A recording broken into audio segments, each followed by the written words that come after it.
Friends, welcome. Did you miss us? December 26, 2022, the Monday show is live again. I, of course, am your host, Wes. With me, as always, are my good friends. First, Eric. Eric, what's up, brother? Good to see you again. What's up, fellas? Seems like forever. Yeah, I know it has been forever, especially with you. You've been busy, world traveler, this guy. And of course, as always, my good friend Ruuts. Ruuts, Merry Christmas, bro. How's your holidays been? I've been pretty good, actually. Merry Christmas to you guys as well. And I don't know, it does feel like forever. I was starting to think that this was like a dream. I was like, what? Am I even on a podcast? Because it's been so long. But it's good to, like Eric was saying, it's good to be back together and just hang out with you guys, talk to you guys. It's cool. Yeah, I got on with Brian on Without Parole last Wednesday and was all just tripping all over my words. It's like I feel like an amateur all over again trying to learn how to do a show for the first time, huh? Yeah, it's like riding a bike, though, right? Back in business. Yeah. Once we get in front of the camera and the lights, the cheap, shitty little ring light gets turned on, then we're in our element. You know what hasn't changed, though, after all this time? We still started 22 minutes late. Oh, yeah. Well, what did change is we didn't have any technical. Well, actually, No, that's true. That, but so far, and it looks like Awesome Tatum says those are some nice hoodies, fellas, that they're wearing. Mine's on my way. I just ordered it today. Actually, Wes told me about it like 10 days ago. I said, yeah, I'll get right on it, and then I forgot. But yeah, that's Tatum's really nice. all over it though, bro. Good call. Yeah. Good catch, So here's the deal. We found a good home for our merchandise. We are using Redbubble. A little bit different than the Teespring that most VR or most YouTubers in general use. A little less control on my end with regards to what I can and can't sell on there. Like they won't let me restrict like certain color choices and things like that. And they force me to maybe add a little bit more variety than I had initially intended to do. But with that said, the stuff that we've ordered so far, top-notch quality. There's a link in the description below. This has been a long time coming. What you guys want to do is, if anybody's interested in picking up some of our merch, click on that link. You'll see 5 different variations of our logo. And basically, it's just different shades from full-on blue, like the normal logo. And then, on the other end of the spectrum, you have completely grayed out. And then there are 3 just that are kind of in between different shades of or different color levels. But what you want to do is underneath any one of those logos, you'll see a link that says something to the effect of see all products. And when you click on that, it'll open up a page with all different kinds of T-shirts, long sleeve tees, like tees for ladies. And then we have pullover hoodie, zip-up hoodie. There's lots of different cool things. But again, they wouldn't let me limit the different colors and stuff. So order at your own risk, man. Make sure you look at the pictures when you make your color choices. What I can say, though, Eric, I feel like the pictures that auto-generate on the website are pretty good indicators of what the final product's going to look like. Yeah, 100%. Been the case for me. Yeah, me too. Same thing. Like the design I picked was looked exactly like it did in the picture. The color, the blue. I did the blue logo on the black and a black hoodie, and it came out perfect, exactly like I thought it was going to come out.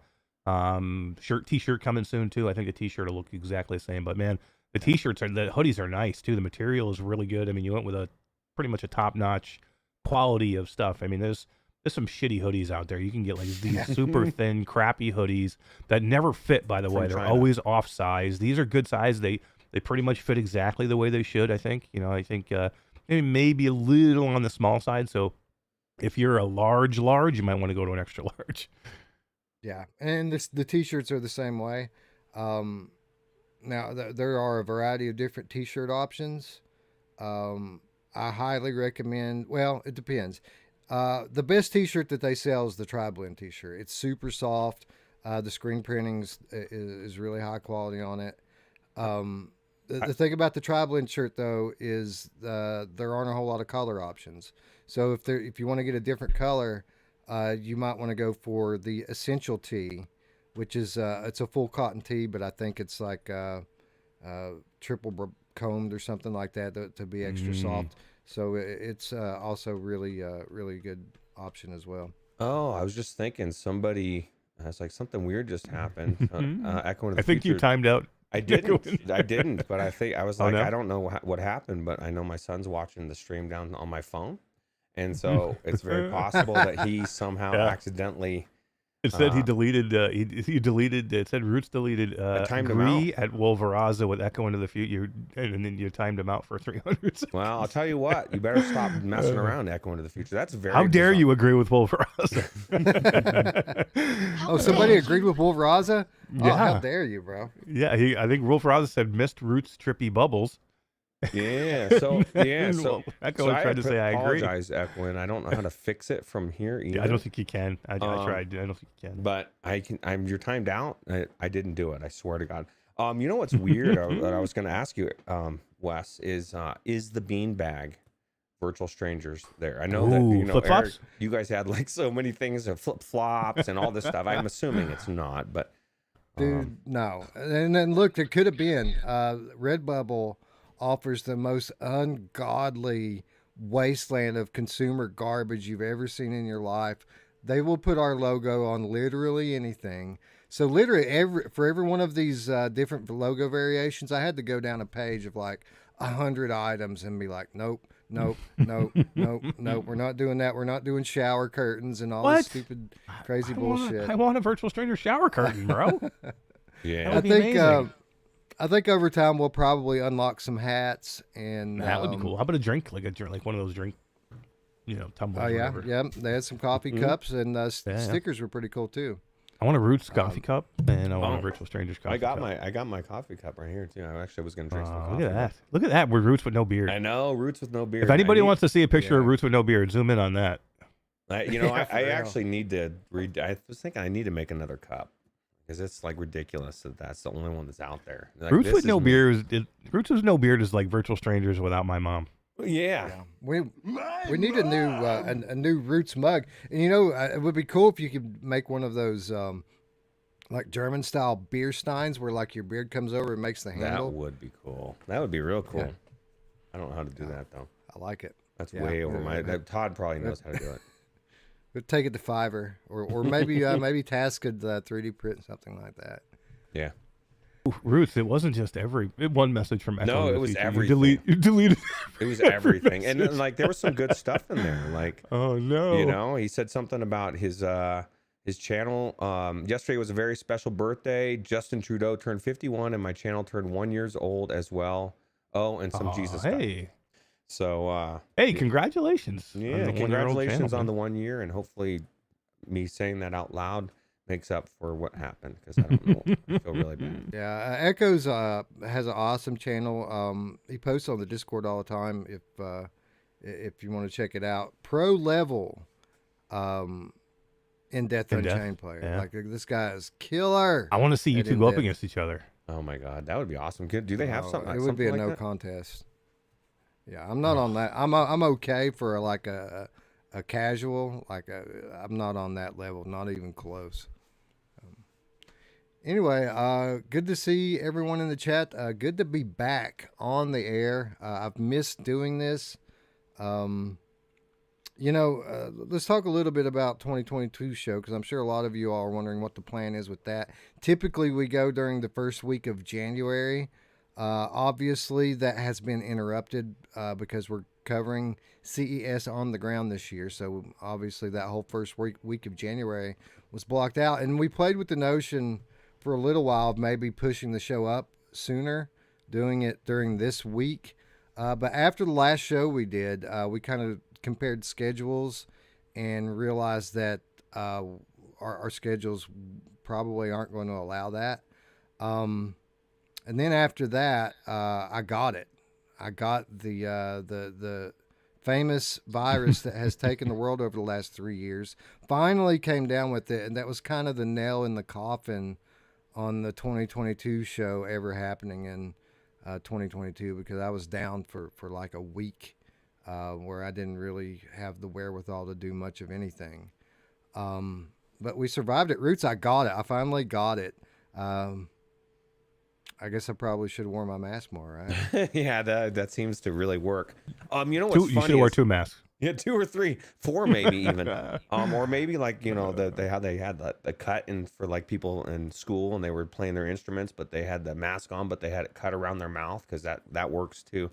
But no, you know, I got mine in, I think it was June, and what's funny is everybody will always say, "Oh, did you get it?" I'm like, I think so. I didn't test for it because the tests are notoriously false. But I did feel like every time I got up, I wanted to lay back down for over a week, so I just assumed I finally got what it. But it's good, man. I got the antibodies now. I don't have to worry. So That's what I was Sweet. thinking, man. That's it. You're good. Because, you know, we did our Christmas with the in-laws and stuff a couple weeks ahead of time because we've got this CES trip coming up, and I've got thousands of dollars invested into this. I can't miss it because I'm sick. So we pushed our holiday get together up a couple weeks. Sure enough, coming right out of that, I get the virus. you were smart to do that. But now here we are. I'm getting ready to fly into Vegas with the best possible immunity that I could have. I'm full of antibodies, also full of protein spikes, but that's another story. But I feel pretty good about it, man. We're heading into Vegas now, and I've got some nice natural defense going on. So everything kind of works out for a reason, right? Yeah. Daniel Cass says CS is going to be a big this year. Many new headsets in the West. We're going to recap on Thursday's show. We're going to recap. We're going to tease what's going on at CES and what we have to look at, and maybe do like a pre-show. Do you want to join me on Thursday? Roots, you want to join me on Thursday? Sure. I would like to. I'm not going to 100% commit to that yet without seeing what else I've got going on with the wife. But yeah, I'm not opposed to the idea. It sounds like fun. Yeah, we're going to have a whole bunch of people on and just talk about 2022 and then do a little tease for CES and what's coming up. But we have so many appointments, right? I mean, we were basically booked back to back to back for like 5 days. That's going to be so cool, though. You know what I found out today? You know what I found out today, Eric? You know, I have been lamenting the fact that, you know, CES is as awesome as it is. It's a hardware show, and that I'm not going to get to meet a lot of our friends from the software studios during the event. But I did find out today that our friends from Arvore are going to be on site unveiling 2 new projects. Ooh. Nice. At CES in some capacity. I'm sure they're going to be linked up with some kind of a headset companies, but I don't know what that means. Maybe they'll be on stage for the Sony thing or part of the Sony booth, or Is maybe our friend, it'll be friend Anna going to be there? I don't know. But the official Arvory Twitter account put that out a few days ago. So yeah, well, we need to get in contact with them, and I sent an email out earlier. I haven't checked to see if they got back to me yet or not, but We need to invite them to the best after party of CES then, for sure. I agree with that. I agree with that wholeheartedly, and that's something we can do through the Discord. We can just send them an invite to our little Discord site there, and I know Anna and Freddie and all of them are, you know, have a pretty decent presence on Discord, so that might be a good idea to try to connect with them that way. Yeah, It's going to be crazy. Anyway, why don't we say hello to our friends in chat, guys? It is Christmas time. Why don't we give away some keys while we're at it? You know, earlier in the year, our friend Miguel Manny Barrios, or Mickey Barrios, as he likes to be called on here, gave us like nearly 100 Steam keys, and we were just terrible about giving them to people. Like, I kept forgetting about it. Every now and then we'd go on a nice little streak where we'd hand some of them out. But for the most part, giveaways are something that are pretty far from our mind. So we always would forget about it until after the show. But it's Christmas time. Those of you out there who are Steam VR players, get ready, because we've got a ton of keys here. A lot of them older things. So, you know, I don't know how we should go about it. Should we just drop keys in the chat, or should I start like reading the names of some of these games off and just see if there are people present who don't have these games yet? and maybe we can just hand some of them out. Yeah, we could do it that way. I mean, this is the thing. If we just drop keys, Tech is going to try to claim them all, even if he needs it or not. That's true. And so it'd be good to know, like, for people to know what we don't. And Oprah wants to give everybody a game, so she's saying everybody gets one. All right. I love Oprah. Me I do too. too. All right. So why don't we say hello to our friends in chat, and then we'll hand out a couple of titles. I'll just read down the list, some of the stuff that we have available, and then whenever I read a game title off, the first person or two or however many we have that types the name of the game in the chat, we'll get the key. We need a wheel. We need a Virtual Strangers wheel. We do. We do. We need a D. Yeah, we need a D. You know who else needs a D? Thank you. Who was going to say it the fastest? I think we were all going to say that one. Anyway, Chris9989 is here, as is the aforementioned Techno Glitch. Looks like Echo into the Future, finally out of timeout. Good to see you. Paul Fantasy is here. Wolf Raza is here. Good to see you, friend. Matty Fat Batcat says, "Hey fellas, we missed y'all." Hey, we have missed you too a lot. Sincerely, missed doing this. Hell yeah. Looks like Hacks here. Chris Oakes is here. Dark Angel, what up, Dark? Radio Runt just hit level 63 in some game that maybe Demio. Never heard of it. Maybe Demio. Yeah, but people will say it's pretty good. Ruuts, you ever tried the Demio? Yeah, it's been a while, man. Actually, I need to get back in there. It's been a real long time since I've been in there. Yeah, got the new map. We took on the Mad Elven King recently with our friend Alex VR and Will Loubier from Character Bank. That actually was our most recent piece of content up on the channel. If you haven't checked that out yet, be sure to give it a look. A nice look at the new DBM map. Also a good look into the history of our friend Will. Super interesting guy, Eric. You know, with pretty much growing up in Japan and studying martial arts. I mean, I learned a lot about Will that I didn't know before.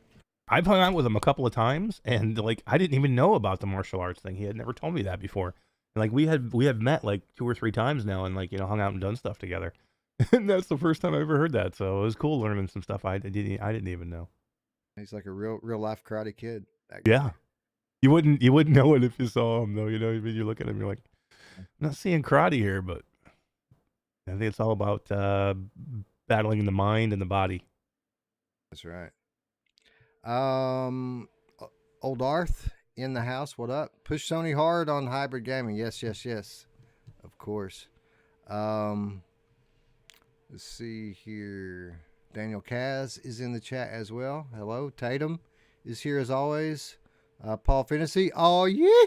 Techno Glitch is here. Sim is here. Scrolling. Fucking Oprah's so freaking happy right now. Look at her. She's just like, fuck yeah. She is just Virtual Strangers is excited. back. We miss With you too, hoodies. Oprah. Yeah. Sojoba is here, or Sohoba. I'm not sure how we pronounce that. What up? Good to see you. Laura here as well. Salvador, Stingray X here as well. And London Roads sliding in here as well. So if we missed you and you're in the chat, what's up? Thank you for joining. Sorry that I missed your name. Good to see all of you, friends. Faces familiar in this holiday season. Heartwarming, to say the least. All right, let me hold on. Something's going off in my Discord here. Somebody's blowing up my DMs. Let me see what's happening. Must be something important or weird timing. Could be that. Too, Yeah, I it could be guess. weird timing. Oh yeah, it's just weird timing. It's Walmart. Oh yeah, Hitting me he up, telling me- messaged me too about a 3090 he got.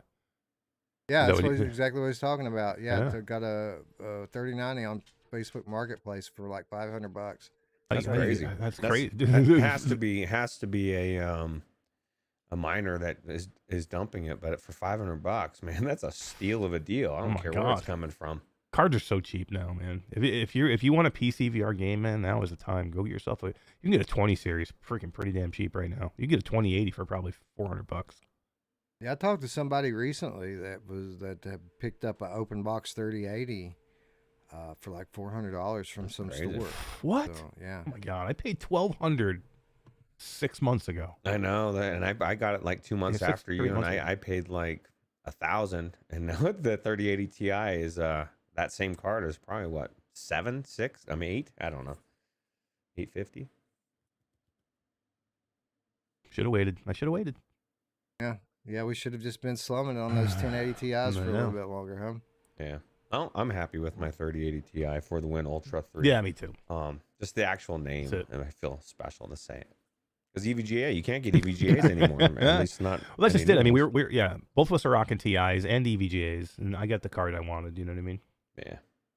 At the That's time, you me, could yeah. barely get them. You know what I mean? Remember? At the time, I mean, it wasn't even that, oh, you just paid a high price. You were lucky just to get on a list to get one when I bought mine. And when you bought yours, too, I think. Yeah, well, they were starting to come day where they actually were. You know what's crazy is my card, I got it, and then because I bought it from Best Buy, I was able to. They dropped the price for one day. That's why I say to check it with Best Buy every day, and I was able to get like I don't know, it's like $70 or $80 back, and they just had to give me cash. That always feels good. Yeah. So let's give away some games, and I think what we're gonna do here, we're gonna tweak the rules just a little bit. I'm not gonna have a hard rule that says that nobody can win twice. But the way the way it's gonna work is if you win a second game, it has to be a game that nobody else is trying to get. Like we're only gonna do one game per winner unless like nobody wants a game except for somebody who already won. In that case, we'll let somebody take another one. Make call. sense? Good call. Yep. Because there's no need for us to sit on all these keys, and I'm not going to give them all out today. Obviously, there's way too many, but there's. I don't know. We got to start unloading this stuff. They do And no good again, sitting. Yeah, I'd rather have somebody playing them, right? Yeah. I'd rather have somebody enjoying and playing those games than just sit around. So let's get rid of them. So again, when we talk about a game that we have to give away, the first one, sometimes two, in the chat to type the name of the game wins the game. And up first, let's give away something good first.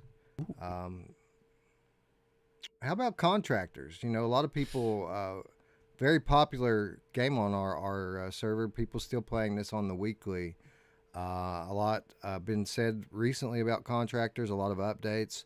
First two people in our chat. Again, these are Steam VR keys. First two in chat who type the name of the game in wins the key. Heck yeah. It's such a damn good damn game. Yeah, it's so good.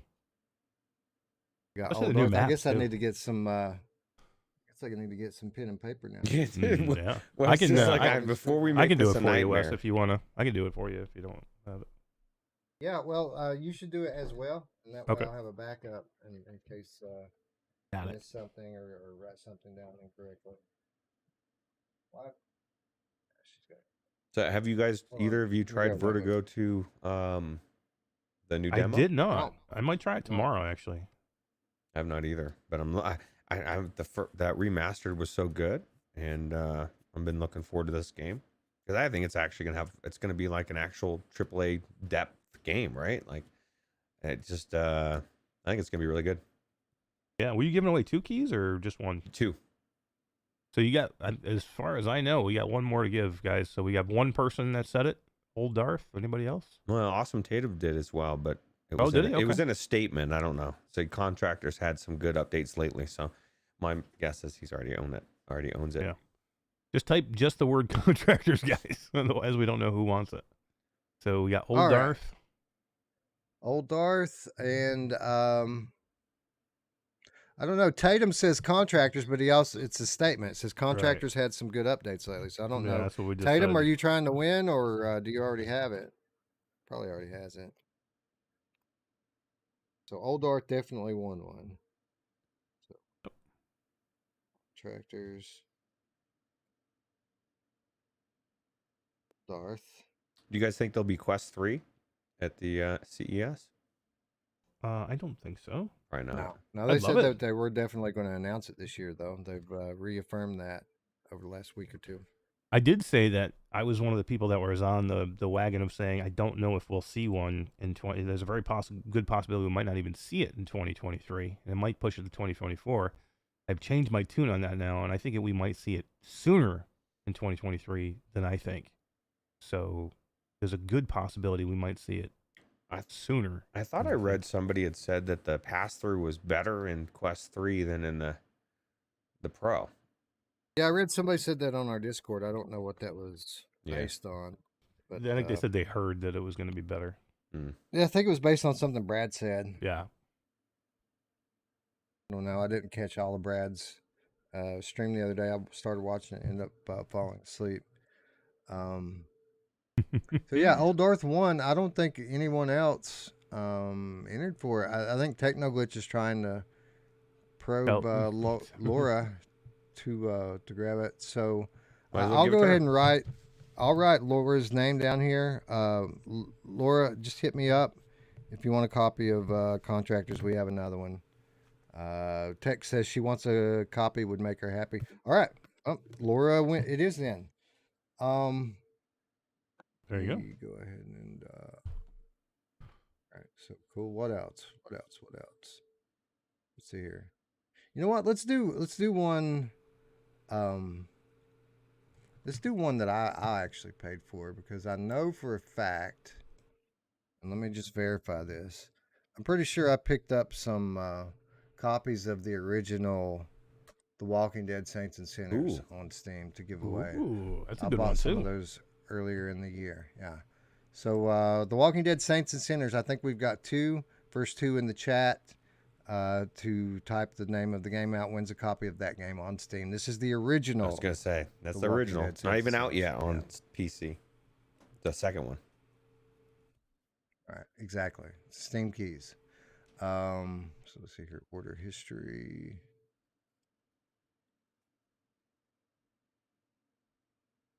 That's a good one to get. That's a really good one to get. Especially if you have it. If you want to play the second one, you can go in and play the first one. Oh, then you can All play the second Fantasy. one. And there you go. Cool. All Fantasy it is. So TWDSS. And for the record, guys, we've got some copies of the Walking Dead Saints and Sinners Chapter 2 Retribution. 5 copies of that for the 2022 show giveaway. Nice. Now, I'll tell you what, that's one thing that Wes said right off the bat when we started talking about the show. He said, we're giving away bangers on the show. We're not giving away 5-year-old Steam games. You know what I mean? They're all going to be really good games. So you're not going to want to miss that episode for sure. You're not going to want to miss it anyway. It's the 2022 show. What's wrong with you? And after we get this giveaway that we're currently in behind us, you know, I don't have to look up this stupid keys right now. I know I have them. We got one more. We got one more, guys. So Paul Fantasy got one. There's one more Walking Dead Saints and Sinners keys. All you got to do is type the name if you want it. Saints and Sinners Steam key. Yeah. So next one to type that in wins. So let's get back on track here and talk a little bit about the timeline. As we were mentioning earlier, we were going to try to do it before the end of the year. I got sick, kind of put the death knell in that. So what that basically means is we're not going to be able to do the actual 2022 show until we get back from Vegas. We're flying out the first week of January. We're going to be in Vegas all week covering CES. Super excited for that. We can maybe talk about that a little bit in a minute. But we're going to do the 2022 show the following weekend. So we're going to get back on Sunday the 8th. The 2022 show will be the following Sunday on January 15th. And as many of you know who've been watching our Discord, we still have a ton of awards. It's not as big as it normally is going to be. Maybe around half as many awards, a little bit more than half. But besides that, we're pretty close to mission accomplished on what we were trying to do with the giveaway as well. We've got currently around 60-ish or so keys and promises for more that I haven't counted in that. All stuff that's relevant to this year. So either games that came out this year or stuff that was heavily promoted this year. All stuff that's nominated for awards this year. We'll just say that. What about the game of the year for Upload VR? Somebody's asking about What the Bat. Because, you know, there's... I don't know about What the Bat. Never mind. I can't go. I can't do it again. I can't. We'll talk. We'll talk about What the Bat in just a few minutes. Red Rotor in VR is here. Says what's up, and looks like Rotor wants the other copy of Saints and Sinners. Did anyone else claim it? No, not that I saw. That's it. Yeah. All right. So welcome, Red Rotor. The way you claim your key is after the show. Hit us up on Discord. There's an invitation to our Discord in the description down below. Just hit me up on there, and we'll get you your key. So congratulations. I couldn't help myself, Wes. I had to throw Upload VR shade on Twitter because I, you know, like What the Bat. Oh, I guess we're going to talk about that in a minute. I just feel like this year, of all things, Uploads, in my mind, I can't talk about anybody else, has just lost a lot of credibility to me. If I was looking for news, I'm going to go to Wes anyway, but I wouldn't be going to Upload. That's just me. So it's interesting that you say that. And I'm going to tell you a little story about the kind of a few emotions that I've been through lately. As we've been getting ready for the 2022 show, I've been feeling horribly unprepared, early on especially, and kind of bummed out. A little bummed out because, the thing is, with the 2022 show has always been kind of the same thing with all of our content. We kind of pride ourselves on making content that is original. And with our awards every year, we kind of go out of our way to make them unique. In years past, doing all these off-the-wall categories like the Colorado Time Award or giving an award out for the best hands. And this year, really a lot more conventional with the categories and things. And I was a little bummed out by that, that I haven't had the time really to put into kind of making it weird and off the wall. But in the last week or so, as I've been putting the categories together and as the other VR news outlets have been kind of naming their awards, I've actually kind of changed my attitude on this, because I feel like, guys, this year we're probably going to be more unique than any year in our history. We've been doing this now for 4 years. I feel like even with us having these, conventional award categories, that we're going to be super unique this year. And I think what's making us unique this year is just how fucking batshit crazy everyone else in the VR media space is going to be. I mean, everyone obviously in the pay for play VR media is selling off their awards and selling off their opinions to the highest bidder. And yet here we sit going into our most conventional award show ever, still doing awards and categories and nominees that are from the players, for the players, and by the players. And I feel like in 2022, that's the most unique thing that you can do as a VR content creator. So I'm feeling really good now, actually, about where we stand with our awards. And if we don't have any crazy categories at all, I feel like we're going to be super unique because the best games are going to win our awards. So, this is the Real VR Awards, and that's kind of the hashtag I'm putting on it this year, and I think it fits. What do you guys think? Yeah, I think so too. I agree. 100%. I think you guys know what I think, so I don't think I need to do it again, but yeah, I mean, it's ridiculous. Here's what I will say again. So Upload puts out this crazy thing, and Wes, you said it perfectly. It's insane the what they put out there, and they're going to try and get everybody to believe it. The problem is people go to Upload because they think they're, a good news source who's reputable. And if you go and you're like new to VR and you're like, I need to buy the best game of the year in 2022, and you go buy What the Bat and you go load it up, I mean, you're like, what the hell, man? So that's my biggest issue with it. I don't want to be a once reputable news source is now telling me that their recommended game of the year is terrible. So they come out Harry Baker, again, Harry Baker, who did this, he comes out on the 25th with the best Quest 2 list. Okay, these are the best games you can buy on Quest 2. This is all time, just updated now for fall. This game comes out on December 25th. Zenith, number 25. Gorn, number 24. Number 23, Star Wars. Number 22, Tentacular. Number 21, Cubism. Number 20, Moss Book 1 and Book 2. Number 19, Bone Lab. Number 18, Green Hell. Number 17, Red Matter 2. Number 16, The Last Clockwinder. Number 15, Walkabout Mini Golf. 14, Pop 1.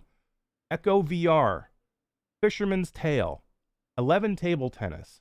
Ultra Wings 2. Little Cities. Beat Saber. Onward. Pistol Whip. Resident Evil 4. Super Hot. Unplugged. Demio. Number 1, Walking Dead Saints and Sinners. Where in the fuck is your 2022 Game of the Year upload that you just said was the best game that you just played in 2022 over 3 other games that are on this list? So you Talk back about down. Consistency. You back down because you know it's garbage. You back down and you put another list out and you say you don't even have Iron Man on this list, by the way. I mean, some of those games are good. A lot of them are, and I get it. Like if somebody just came into VR and you're looking at all this other stuff, but like some of them are very basic, no depth games, and I don't see how they. I mean, I don't know, man. I guess everybody's got a different opinion, but I don't know. Who's running the ship at Upload? I mean, who doesn't look at this and go, wait a minute, hold on, our 2022 Game of the Year isn't on this. I just said Ultra Wings 2 is on this list. Green Hell is on this list. Tentacular. Tentacular is on this list. But I mean, The Last Clockwinder is on this list. Red Matter 2, Green Hell, what else did I say? Bone Lab. These are all games that you passed up for Game of the Year. You know, Moss Book 2, and now they're on your list, but you don't have what the bat anywhere. Yeah, it's real interesting. It's interesting the timing, man. We've heard people like Blair and Odd be outspoken in years past about the state of the VR media and content creators and how it's all dominated by money and pay-for-play outlets. But it's interesting the timing of this because about 6 weeks, 2 months ago, we had a little back and forth with the developers from Lawn asking, why is no one covering your game? You know, it wasn't mentioned on Upload or any of the big sites.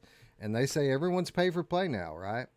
And which was a bit of a revelation to us that it was really all that widespread. But I got to say, guys, since we've last been on the air, like with regular content, I've had a studio who I believe in and respect reach out to us with a, quote, paid opportunity to create content and get the word out about something. And it's for a great game, a video that I have absolutely no issue making and probably will at some point make. But I had to think about it for a minute. Do we take the money? And I didn't have to think about it for too long before I decided, you know what? I have no issue with making this video, but I'm not going to do it for pay. That's not what we're all about. That's what sets us apart.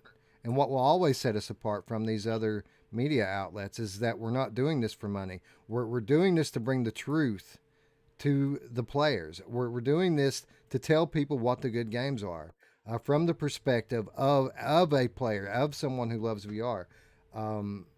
Now, again, everyone has their own ethics, and I'm not here trying to pass judgment on anyone.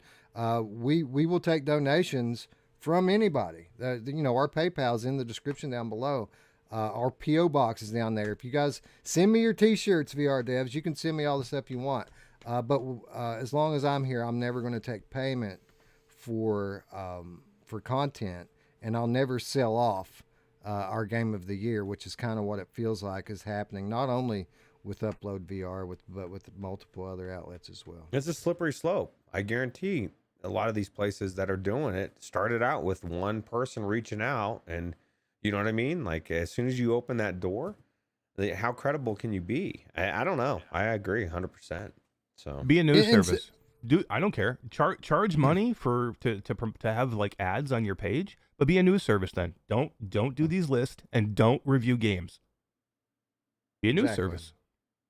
Exactly. Because and maybe I'm not saying that it's even a conscious thing.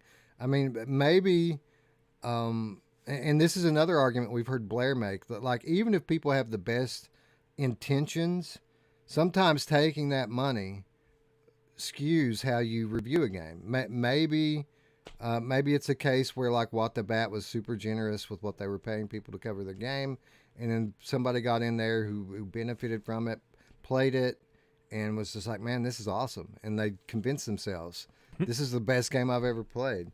I still haven't played it, but Eric, I'm going to take your word for it that it wasn't Game of the Year.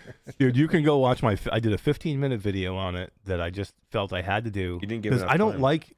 I don't like 2 going hours. out. I know. I don't like going out and shitting. I had access to this game 2 months ago. I tried this game at Gamescom, by the way, and they sent me a key like a week later. That was in October. So I've had access to the game. I could have made a video right away and shit all over it. I didn't want to because I usually don't do that. I usually don't make videos and then go in like you've never seen me go in and do a video and drop it and just shit all over the game because it's just a waste of my time at that point. I prefer not to do it. I'll talk about it on my show if I want to do that.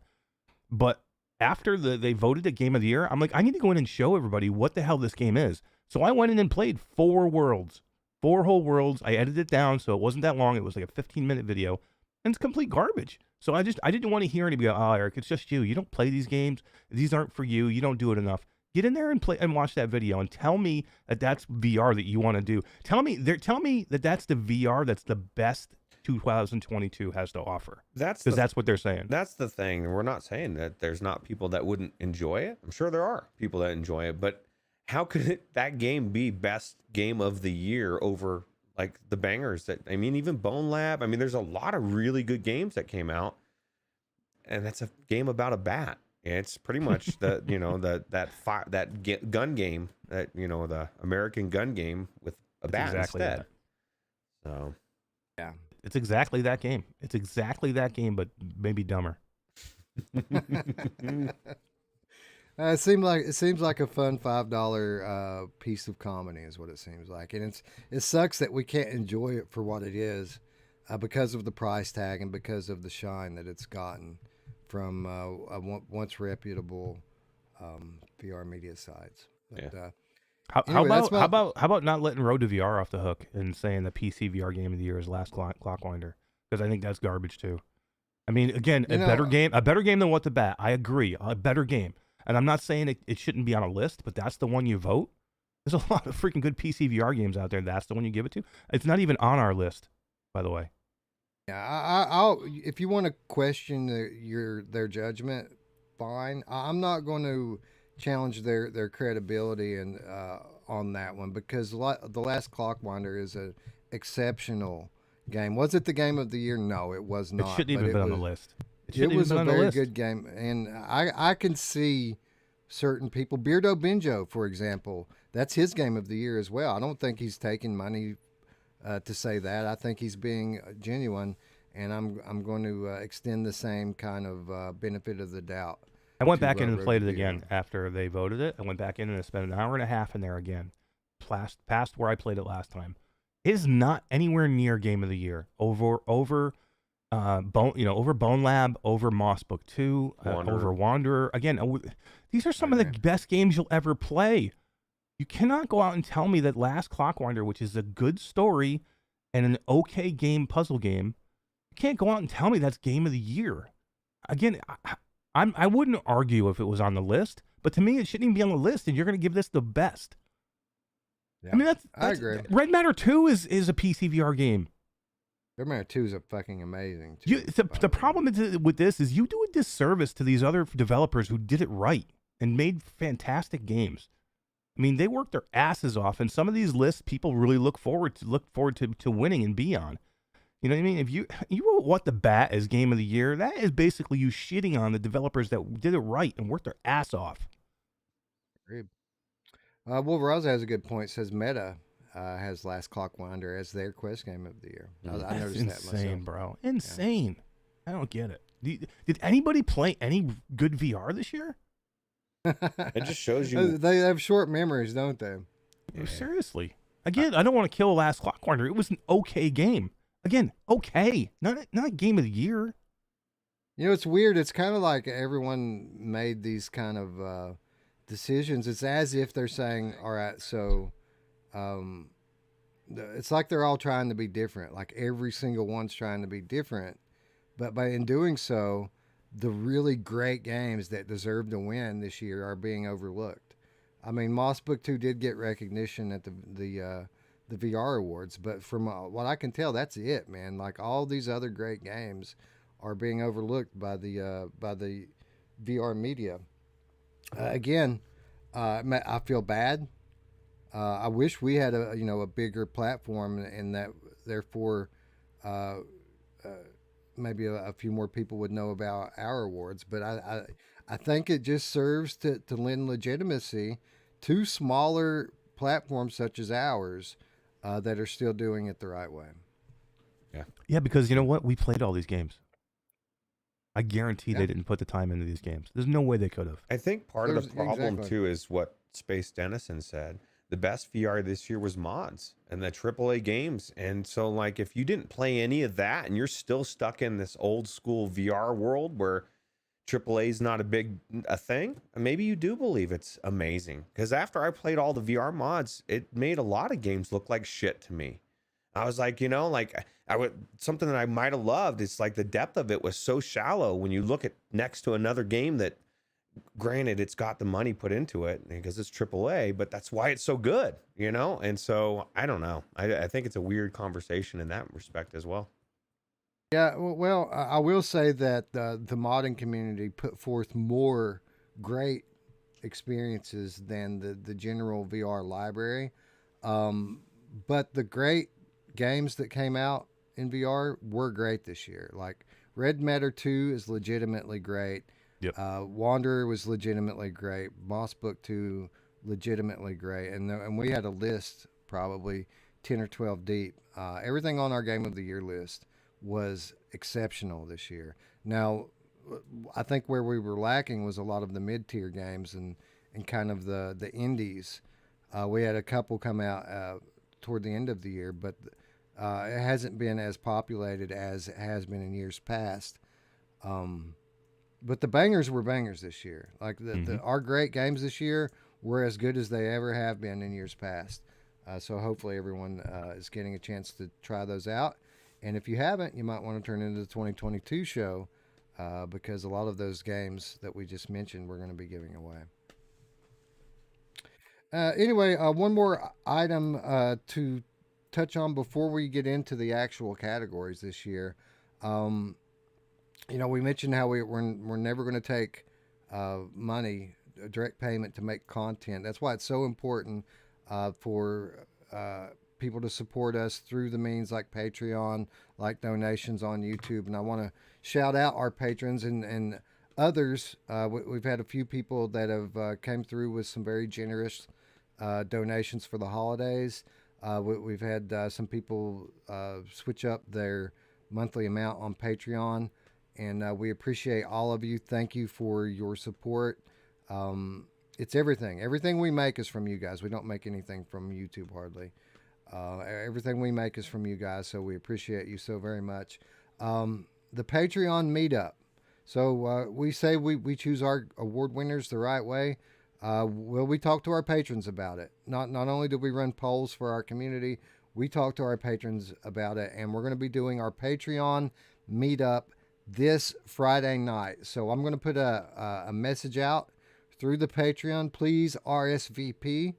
If you plan to attend, it will be, we're going to meet up in VR through some free platform. Typically, it's big screen. If we have too many for big screen this year, we might have to choose something else, some other kind of a platform. It will be free, whatever it turns out to be. And we're going to meet up this Friday to discuss the categories and pick the winners. So those of you who want to have a say in who wins our awards this year, be sure you go into our Discord. Every category has a poll posted in there right now. We're going to leave the polls open through Friday. Everyone has a chance to vote, and we're going to meet up with our patrons. We're going to discuss the winners, and then we're going to lean on the community probably more than we ever have before, because we have a lot in most categories. There are more than one game that deserves to win. So we're going to probably be leaning very heavily upon the polls this year to decide winners.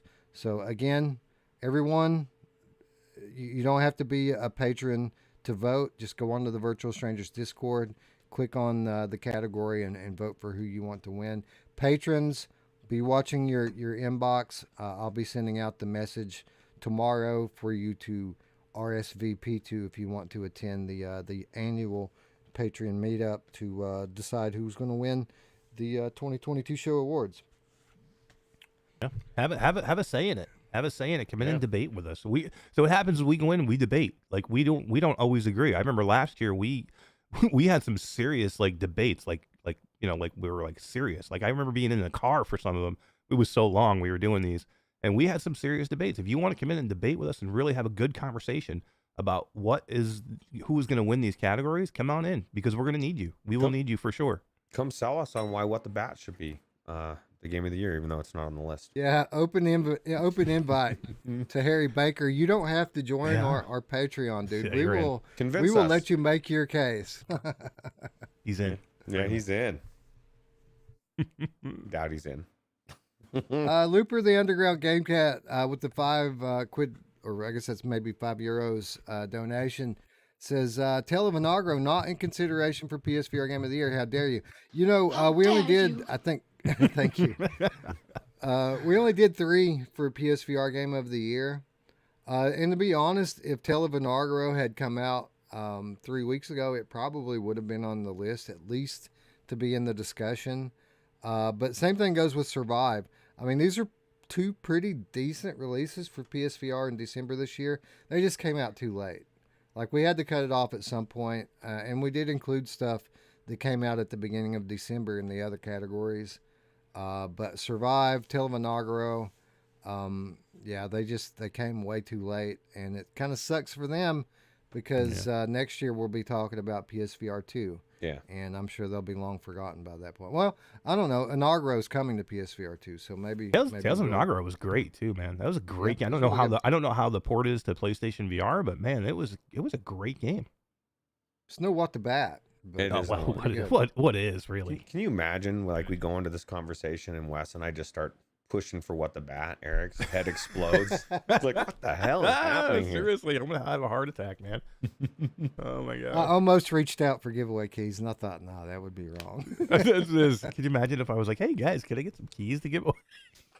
You're up for garbage of the year. By the way, Eric, I tried to get up with you on Discord yesterday, and you apologized because you guys were knocked out.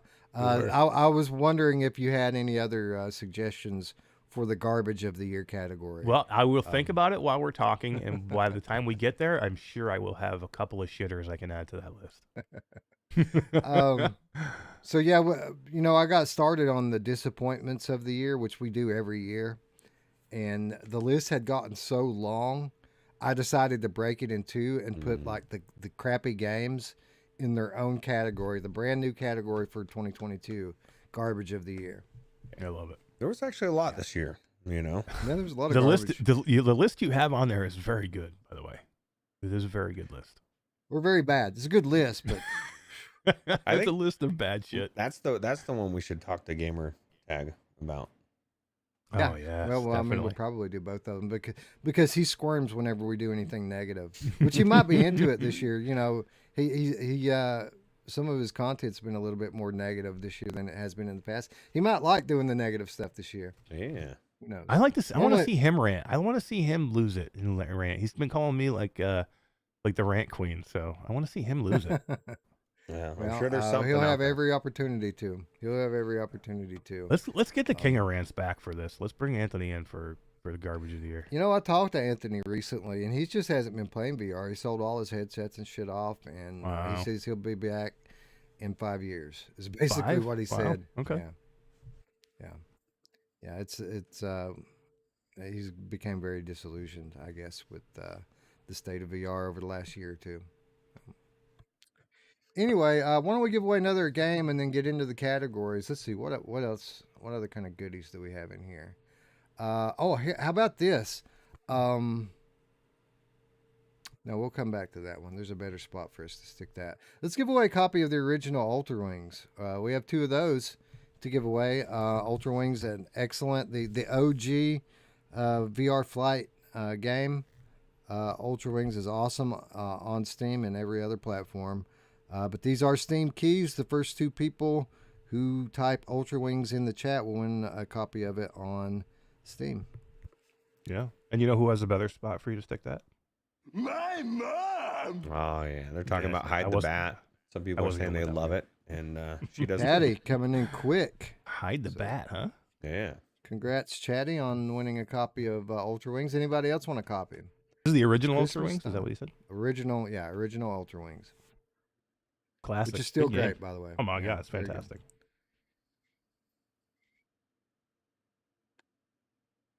Yeah, I agree. and Wolfie says Ryan not Brandon. playing doesn't help the tech move forward. That's true, but I mean, I see where Anthony's coming from. You know, like he was all sold in. He thought this is it, and we're a little bit further out than we thought where we would be. Maybe by a year or 2, maybe by 5, and so I get it. You know, it's definitely Well, when you think back to Anthony's content and what he basically always was on his channel, his head was always 5 and 10 years down the road. He would rant a lot because he wanted tomorrow's VR today, right? He wants it to be what we all know it's going to become now. And as we've come to realize, a lot of this technology, it's very slow going in terms of development, especially if you're trying to make it affordable to the masses. So it just didn't come along as fast as he thought it should have, and you know, of course, a lot of other circumstances, personal circumstances, played into this as well, I'm sure. But yeah, he just checked out for a little while. I think he wanted the Nintendo 64 when the NES, OG NES, was just being released, and it's like, dude, that's like 7-10 years down the road. There's still a lot of fun to be had here. You're missing out. There's a lot of good shit here right now. Anyway, Roots, I guess I should have talked to you beforehand about what kind of order we're going to go in. We're going to start at the bottom of the list and move up, or start at the top and move down? We can do it however you want. I mean, basically, I've just got the Discord pulled up, so I can scroll down to the bottom and go backwards if you want. Yeah, let's do that. That way we put the game of the year at the end. We'll start with what might be the most important group of awards on there, and that is the modding awards. That was the last ones that I posted polls for. The reason being, it was the hardest list to put together. So many great mods this year, so many great modders, and a lot of one-offs. Like, you know, when you're giving out awards for the best mods and the best modders, you want to kind of focus on these ones that did multiples. But there were a lot of great modders out there that did just one really good mod. So it sucks that there aren't more awards like this to recognize those guys. But let's start off with just the mod of the year. This is going to be a difficult one that we're going to probably lean on the voting quite a bit for. And let me just bring it up on my screen here because it's difficult for me to read on yours. The VR modder of the year, right? VR modder of the year? No. Or is it VR mod? I thought the mod was the last one I did, but let me scroll down. Well, and I see. got, let's see, on the polls. Best mod of a flat game. Okay, yeah, I had Best that VR one. mod of a flat game. I had that one up first. There we go. Yeah. All right, so again, this was a tough one, and there's so many great ones that could have been put on this list. And let me just say this about this category and any other one. These are just guidelines. If I left something out that you think deserves to win, there's a discussion channel in there. Just tell me in there, and I will add them to these polls. And with regards to our meetup on Friday with the patrons, these are just guidelines. People can vote for whatever they want. It doesn't have to be on something on this list. We want people to tell us what they think deserves to win in every category. These are just the where I would presume that the conversation and votes would go. So again, nothing is concrete here. It can always be changed. I'm only human, and if I miss something, please point it out, and I'll add it in. I'd like But to we add. have I'd like to add. Wolvie sorry. says Gamepad VR can suck it, and my favorite game of the year is Red Dead 2 VR mod. At least that's for me. In 2022, the game that I played the most, that I enjoyed the most, was that game, and it didn't matter that it was a controller, a gamepad controller. I think it was better for me than any of the ones where you had your hand presence, because the game is so amazing. And so I agree. That was a great one, and so many of these other real mods are awesome like that too. I think, and maybe I'm wrong about it, I think that one came out last year, and that's the only reason I didn't put it on. No, but I'm just saying, as far like, even though that was last year, like I enjoyed that more than any other VR game that I played in 2022. Now, granted, that's me, but there's just so much to be said about a great game being brought into VR, and there's so much emphasis put on hand presence, and I just don't think it matters to the average person, especially from the average person that's coming from flat gaming to VR. They're not going to give a shit. They're going to want to play their favorite game in VR, like Elden Ring, with a gamepad, and it's not going to matter that they're not slicing and dicing, with their hand.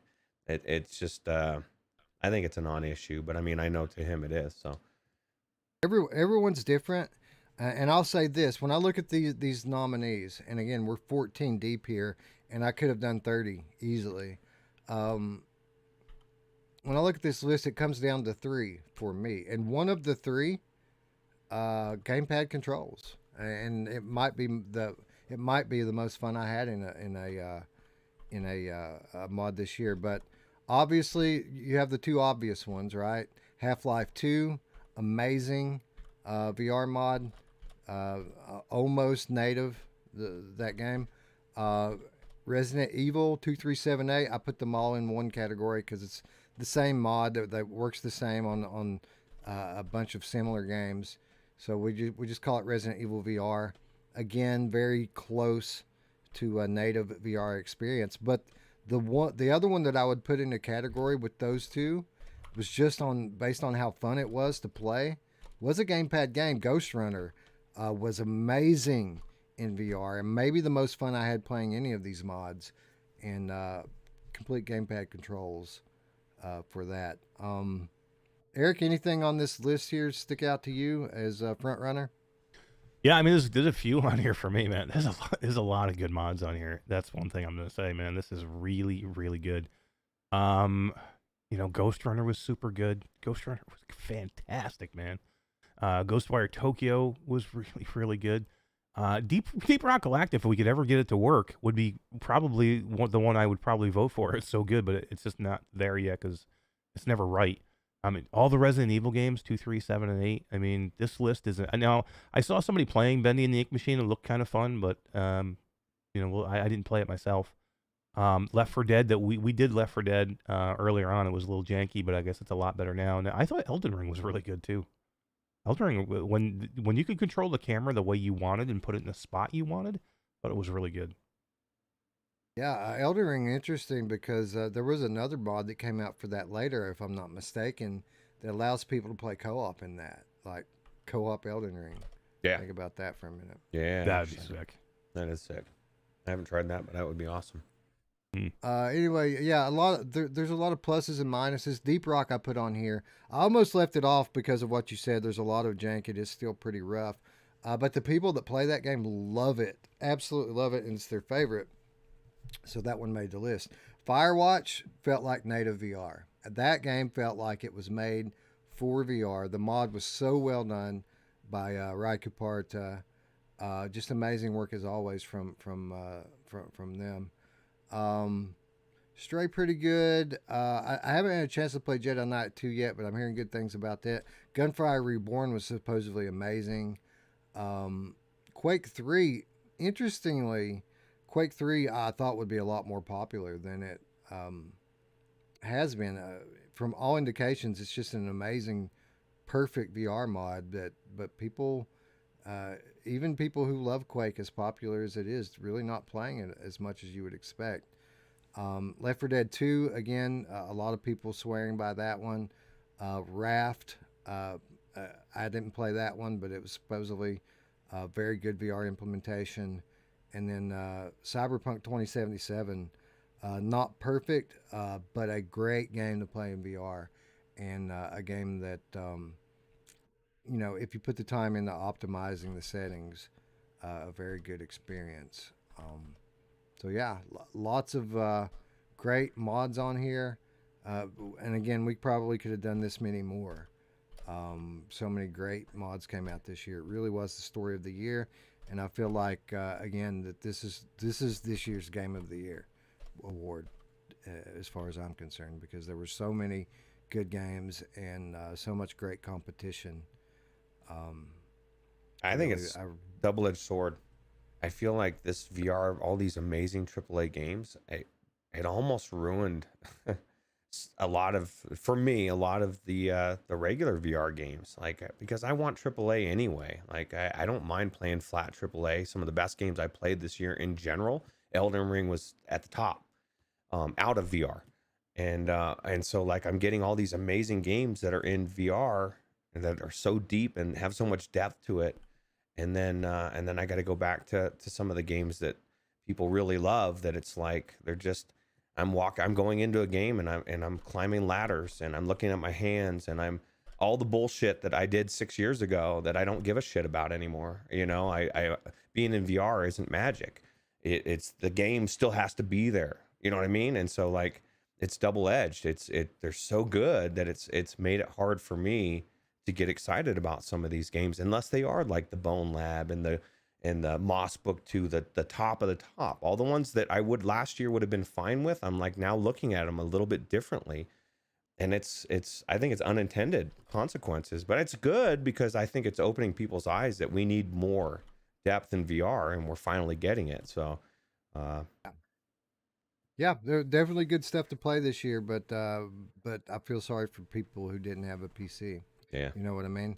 Because I mean, there were great games this year, but they were a little bit further in between. You might get one banger every 2 or 3 months, as opposed to getting what it should be 2 a month at least. Yeah, and you said you had to scale this list back. I mean, this is so much good content, and all of these games, or a good portion of them, are older games, so they're not that expensive to buy either. So you're getting in there for $8-10 for some of these really good games.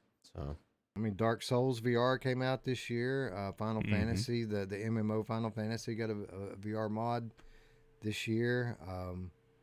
And I just put straight VR mods in this list. I didn't include any of the stuff that we played using Reshade or like the Vulkan 3D Vision mod. I've had people who are heavily into modding tell me that God of War with the Vulkan 3D Vision mod is the best thing that they've ever played in VR. Really? And, we didn't even explore that. Did Horizon come out this year? Horizon. I think was that last year? I don't know. That was a little. Well, maybe it was close. I believe if it wasn't this year, it was late last year. That was it. I think that would have been a good one if they had just could. I didn't never went back in except for the original time we played it, and it had some issues, but I wonder if they fixed it, because if that would have been really good if they fixed it. I know Luke Ross is getting ready to roll out AER 2.0. Oh, which basically takes the alternate eye rendering, but uses space warp to fix the ghosting issues that come with it. Basically, it's going to allow us to play all these mods at full frame rates now with no ghosting. That's what he's claiming. Will it work with Red Dead 2? Oh, I guess not. Damn it! Like, I'm stuck in the past, man. I've got to finish that game with VR. It should work with all of the stuff on Real Mod when he fully implements it. Yeah, but like those ones, like when he does a mod, it's for certain whatever games that are available. It'll be for everyone, but it'll be missing all those ones that he pulled because you have to use that old that's right. version. That's a good question. That's actually a good question, because we know that there are back doors that allow us to add those removed games back into the Real Mod. So it'll be interesting to see if the new real mod will apply to the old games. That'd be cool. That's a good question. Yeah. Yeah. You know who? You know who? Somebody who popped up and wished me Merry Christmas yesterday and sent me a gift on Steam of Subnautica because they wanted me to get in and Scion. mod Subnautica with Scion. Wished me Merry Christmas, and gifted me Subnautica and said you need to go in and play this and talk about it. It's one of his favorite games. Same in here. So I'm gonna do it. He didn't Thank you, send. Scion. Yeah, he did Yes, not thank you, send man. me Subnautica, but he sent me Steam money because I already own it. So Oh, nice, Yeah. nice, yeah, yeah. Thank you very So, much, Scion. Merry yeah, Christmas and thank you. appreciate And you. I can't wait. I'm looking Next forward to it. Man. next time we have a lull in our coverage, I guess we need to get into Subnautica, right? it is one Yeah. of the best games in VR as far as mods. It's really good.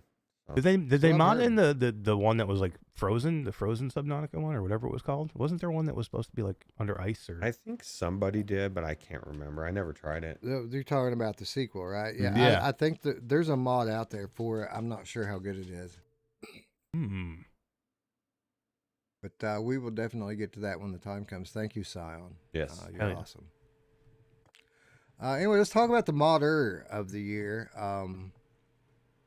This one again, even more difficult than the mod of the year to put the list together because a lot of these guys aren't doing it for recognition, so it's kind of hard to track down who is responsible for some of this.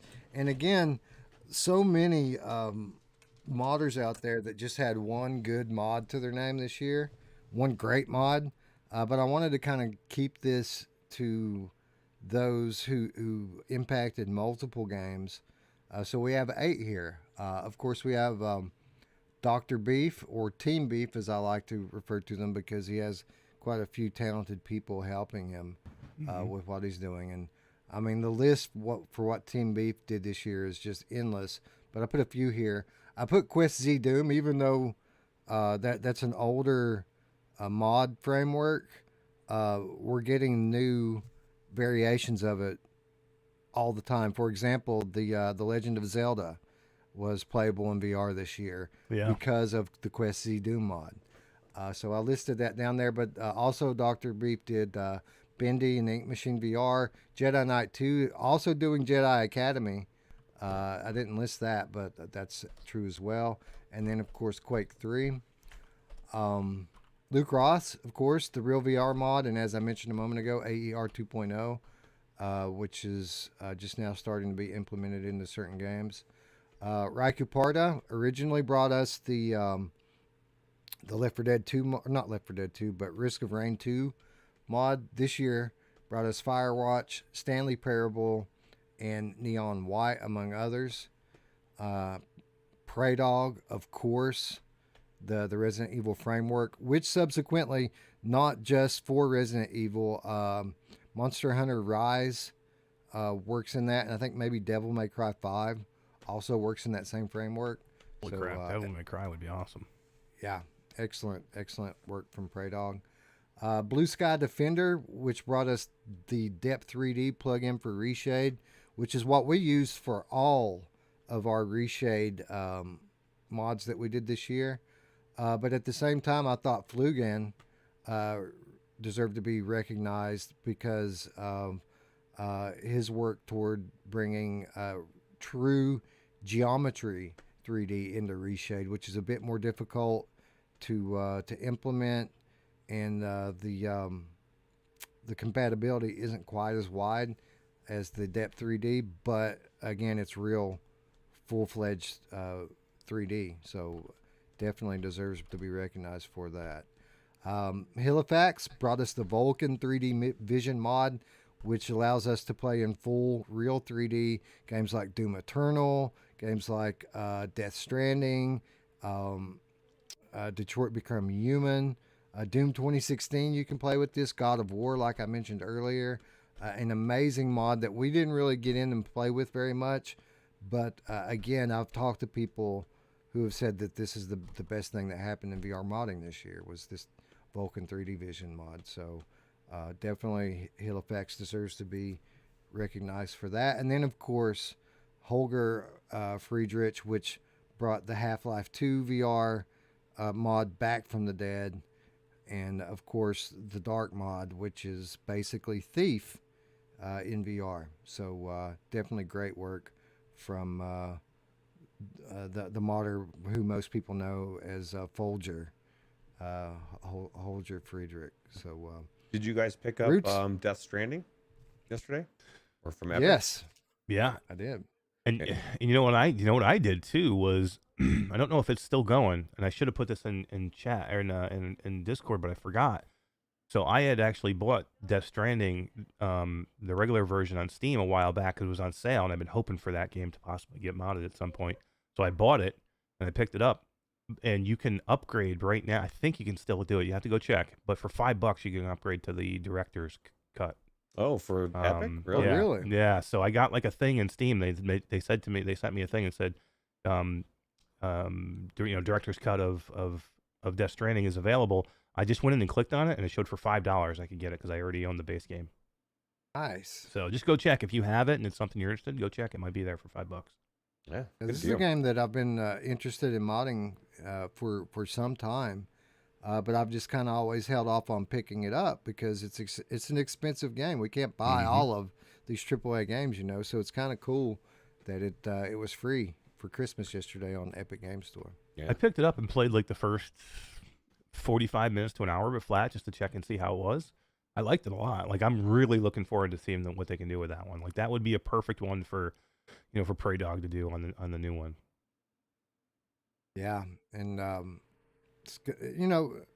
let's kind of get back into that a little bit. It's kind of hard not to give Prey Dog credit for future releases, but everyone is very excited about the upcoming Unreal 3D injector, which works with a litany of games, new and old. Roots, who are your favorites here for Modder of the Year? I mean, I think I would probably have to lean on well, I would say Luke Ross, but I mean, Red Dead didn't come out this year, and that's the game but Elden Ring was that would be on the top of the list for me, and then maybe even the Blue Sky Defender, just because there's so many different things that we used it personally for Reshade, and it just opened up so many doors of games that we could, it was almost like you couldn't find a game where you couldn't inject it, because it was Right. just so easy to do. So those probably be my two top. I mean, I know a lot of people, fell in love with Half-Life 2 VR, and it was a really good mod. I think because I'm not like this Half-Life fanatic, it was just another mod to me. So Yeah, I get you there. Yeah, Luke Ross was an interesting thing because, some of the best mods we played this year were Luke Ross mods, and then at the same time, Luke Ross is nominated for one of the disappointments of the year as well. yeah. Eric, what do you think about this list, man? Who are you leaning toward? It's a really tough one, man. I love what Dr. Beef has done. Putting these things on the Quest 2 is not easy. It's not easy getting around. With the Quest, you have to do certain things to do it. I mean, it's not just like a PC VR. They can do it a lot easier, and they can work with the system a lot easier. So what he's done, just moving stuff to the Quest 2, is amazing. Prey Dog is a genius, dude. I am not voting for Luke Ross. I'm telling you right now, not doing it. Not gonna happen. Yeah, for me, obviously, Prey Dog sticks out. 6 AAA bangers into full-fledged VR support with motion controls. That's pretty damn impressive. I agree with Roots, Blue Sky Defender. I mean, it's hard to find a game that you can't play in Reshade in full 3D. They're damn good too, man. And it's super easy to implement. You don't have to be any kind of technical wizard to use Reshade. It's super easy. And then Raikou Parda, the Firewatch, probably the best implemented VR mod maybe that I've ever played. That feels like a straight up VR game. Stanley Parable is supposed to be really good too. One I really want to try that didn't get a chance to play was that Neon White.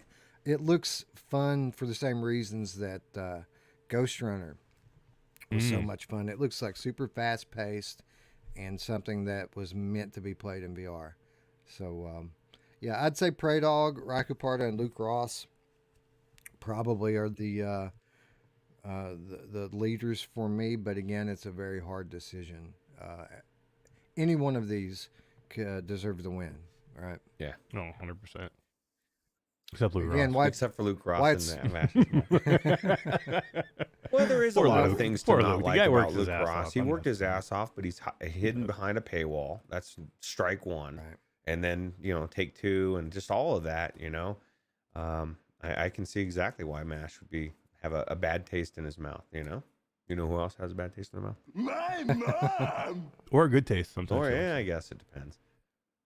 Another great example why it's so important for you guys to get onto our Discord and vote, because I have a feeling that this one's probably going to be decided by the community. So. Or become a patron and come in and tell me why I don't know what the hell I'm talking about, and Luke Ross should be the guy who wins. That's true. And that's what Mash said is true. Like, we get into these discussions and it's not a debate, but it's like we get passionate and we'll start making our case, and it's almost like we're trying to change each other's minds. And a lot of times we do, or people stick with it, and it's a good time. It is. And we never like fight with each other or anything like that, but we are passionate about what we think, and we don't roll over. You know what I mean? We're never guys who just go party line. You know what I mean? If Wes has an idea and he has in his head, just because I say something different doesn't mean he's just going to go, okay, let's do that. We don't work that way. You know what I mean? We are passionate about how we think, and we respect each other's decisions and opinions, and we talk it through. And you know what? There was many times last year that I started out with one opinion, and after we'd had a debate and went through it for a while, changed my opinion. And that's what you should do when you have an open mind. Yeah, absolutely. Tatum's going to be there. Hell yeah, Nice. Awesome.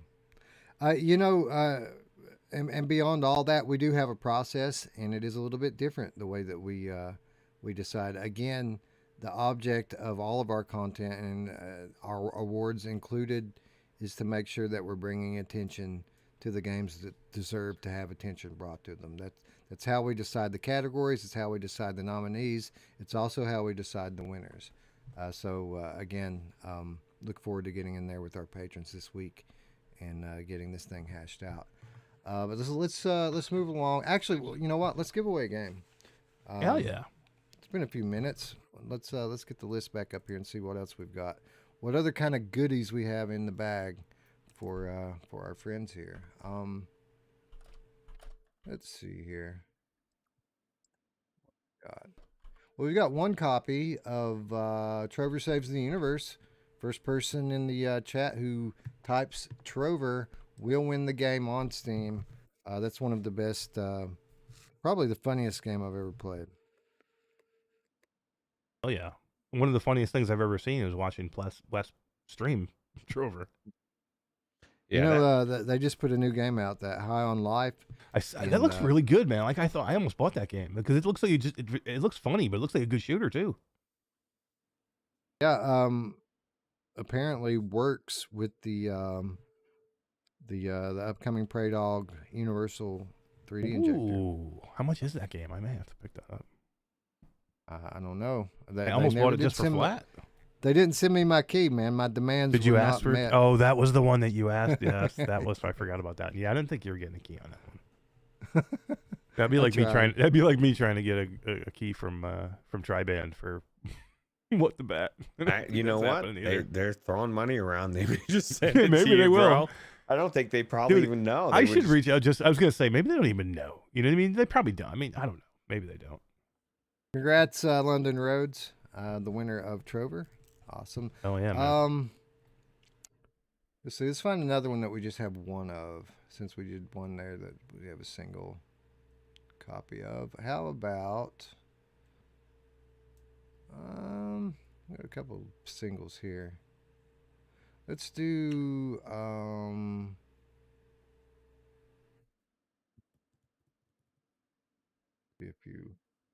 few Lucy's.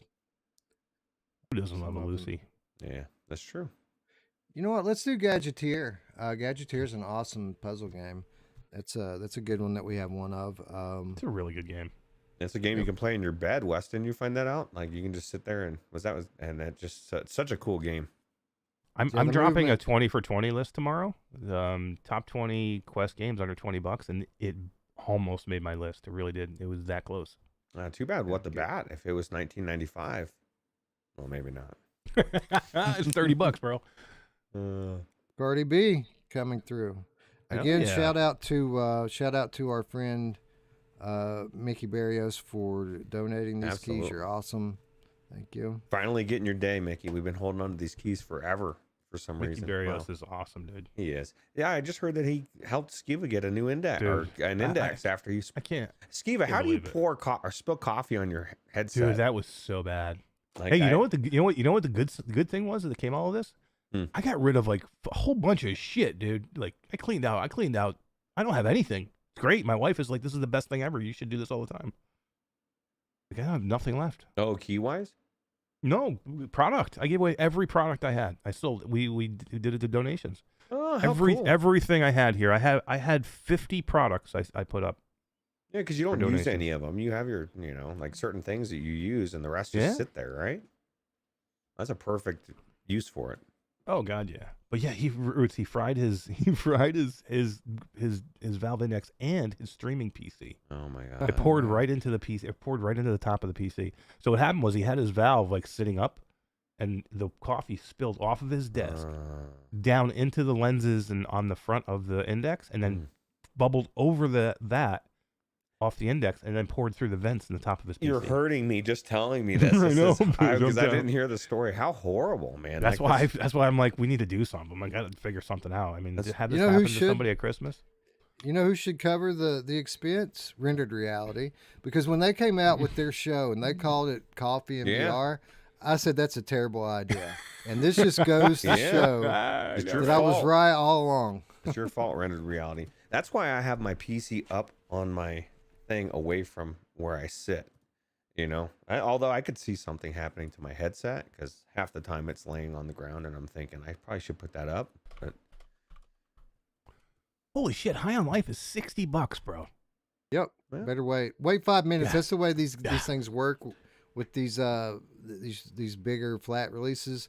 They're $60 and $70 for like 2 months. I Then want they go this down game. to I want this 40. game, but unless somebody's buying it for me, I am not getting it. well, I'm I just not I getting just it. I'm not picked up spending the $60. what is that one game that he was wanting to play with it used to be a PlayStation with the Sackboy or whatever adventure. It's like I Sackboy? got it for $30 on Epic because it was on sale for $40, and then that $10 coupon. It's like, holy crap, that was good deal. Oh yeah.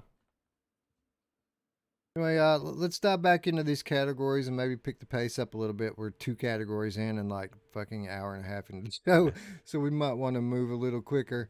Half-Life Alyx workshop content of the year. When we were talking about mods, there were some great Half-Life Alyx mods, and I didn't feel like it was fair to kind of lump these in with the other mods. I mean, this is a different art altogether, working in Source 2, but we had some amazing results nonetheless. Yeah. Anyway, all the usual suspects here. I think I added one that maybe wasn't as popular or is covered. I shouldn't say as popular. One that wasn't as covered as much by the media. The Undertow. It was actually one of the most downloaded mods on Half-Life Alyx this year. What do you think, Eric? What are you leaning toward here? Levitation was awesome. Gunman Contracts was very good. Return to Rapture, probably the most intricate out of all of them. What do you think? I really, really, really, more than most, loved Gunman Contracts. I just had a lot of fun in it. I mean, it wasn't probably as fleshed out as some of these others. Levitation probably has the most appeal to me, and I need to get in there before I vote. So sometime between now and Friday, I need to get in and check it out because I was away when you did it. So I did see a little bit of your stream, but I think I need to get in and check it out for myself. Incursion was okay. Undertow was okay. Return to Rapture, we had a blast in that too. It was a lot of fun. My only thing with Return to Rapture is they used so many of the Half-Life assets that it didn't feel to me like a real... Okay, let me stop you there. You're thinking about Return to Oh, Rapture. is that the Part original one? Oh, right. Yeah. Did you play 2? Part 2 had like thousands and thousands of assets That were from, not... from that the were not- original BioShock game, not from Half-Life, from actual BioShock. Oh, okay, So- because that was my so- big deal. So if it was part 1 then that we played, then that was my big problem with that one because they used so much. It didn't feel like a return. It didn't feel like a BioShock game. It felt like a Half-Life 2. It felt like a Half-Life 2 game that was, set in the BioShock universe. I agree with that, but that is Okay. not a Did you problem. did with you this try one. the new one? Did you do it yourself? Not nearly Okay. enough. Okay, and but I you could got say you got that- it. But you got it and saw it. Okay. Yeah. All right. I may have to go look at that one too. I don't have enough.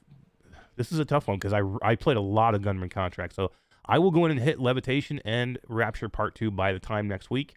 And the other two, Undertow and Incursion, I'm not super high on, so it's going to be one of those three, and I'll let you know. That's probably exactly the same for me as well. What do you think, Ruuts? Same. And I'm probably leaning more towards Return to Rapture Part 2 for the exact reason that Eric was not high on the first one. Is like, I go into these experiences or whatever you want to call them, and I need something that's different. Like, you know what I mean? I need different assets. It's great to have, an amazing different thing to play, but if it all looks like Half-Life Alyx, it feels like Half-Life Alyx. I don't care what I'm supposed to be seeing. You know what I mean? So. Right. And that's kind of the blessing and the curse of this is that a lot of these mods do just seem like more Half-Life Alyx, but again, this is the consensus best game in the history of VR, everybody's favorite game. So I mean, that's a pretty cool thing when you look at something like Half-Life Alyx Levitation, which just seems like an extra chapter to the original Half-Life Alyx. I mean, that's pretty cool. Something to just pick up for free, right? Everyone who owns the game can easily access this stuff. That's why when Half-Life Alyx came out, that's why it was so high on the list for Game of the Year, right? It's because at least the perceived content, all the extra content you were going to get for free, which is actually fleshed out, which when we talked about it, we weren't sure exactly how much was going to come out, right? So that workshop has added so much to that game. Agreed. And it's another one of those that I feel bad because there's so many creators out there that did smaller, shorter workshop content that was really good. But I tried to make it stuff that at least took hours to play. So if you've got like a half an hour awesome piece of mod, you're not getting recognized here. But we only have so much time, so many people that we can recognize. But shout out to all those out there who live in this world and dedicate their time to giving us all free content to play. You know who doesn't like it when it's shorter and prefers it to be longer? My mom! Yeah, she does. Moving out of Sure. mods, let's talk ports. A lot of good flat games got ports or VR adaptations this year. Another strength of the catalog. The Shore came out. What was beautiful in VR had some pretty big bugs when it launched, but I'm pretty sure most of that stuff's been patched out by now. Of course, Cities VR brought City Skylines into VR. Hitman 3, one of the PC VR games of the year, in my opinion, got a lot of unfair criticism, I felt like, when it launched because of what it could have been. It not being what it could have been, but it was still great. It was still better than the PlayStation version, in my opinion. Lost Ember, amazing experience in VR. Green Hell VR, another one of the Game of the Year category nominees, as is Among Us VR.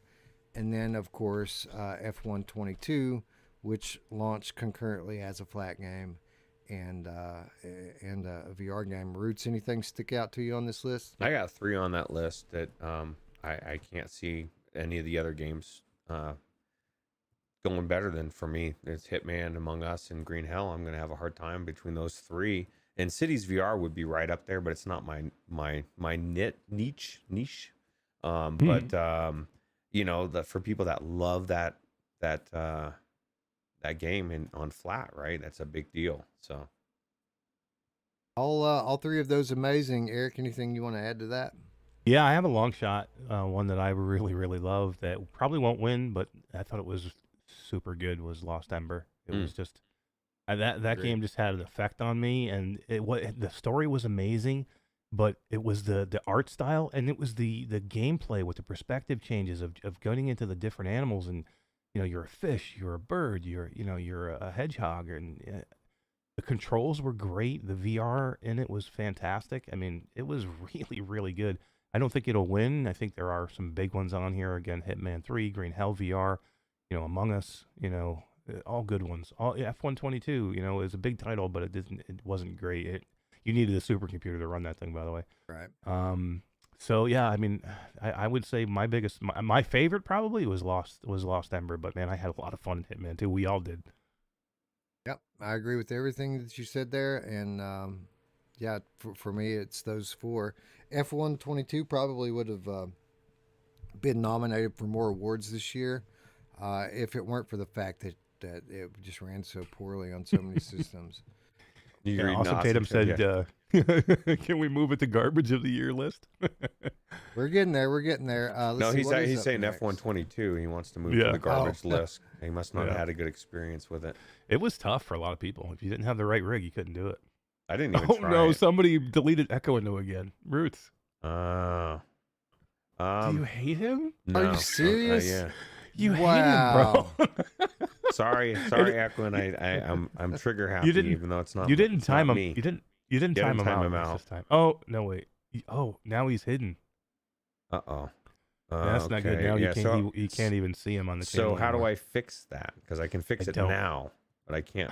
You can't fix it once in the future. Stream, I was gonna say once the stream is over. This is how PD is never being able to be seen again by GT.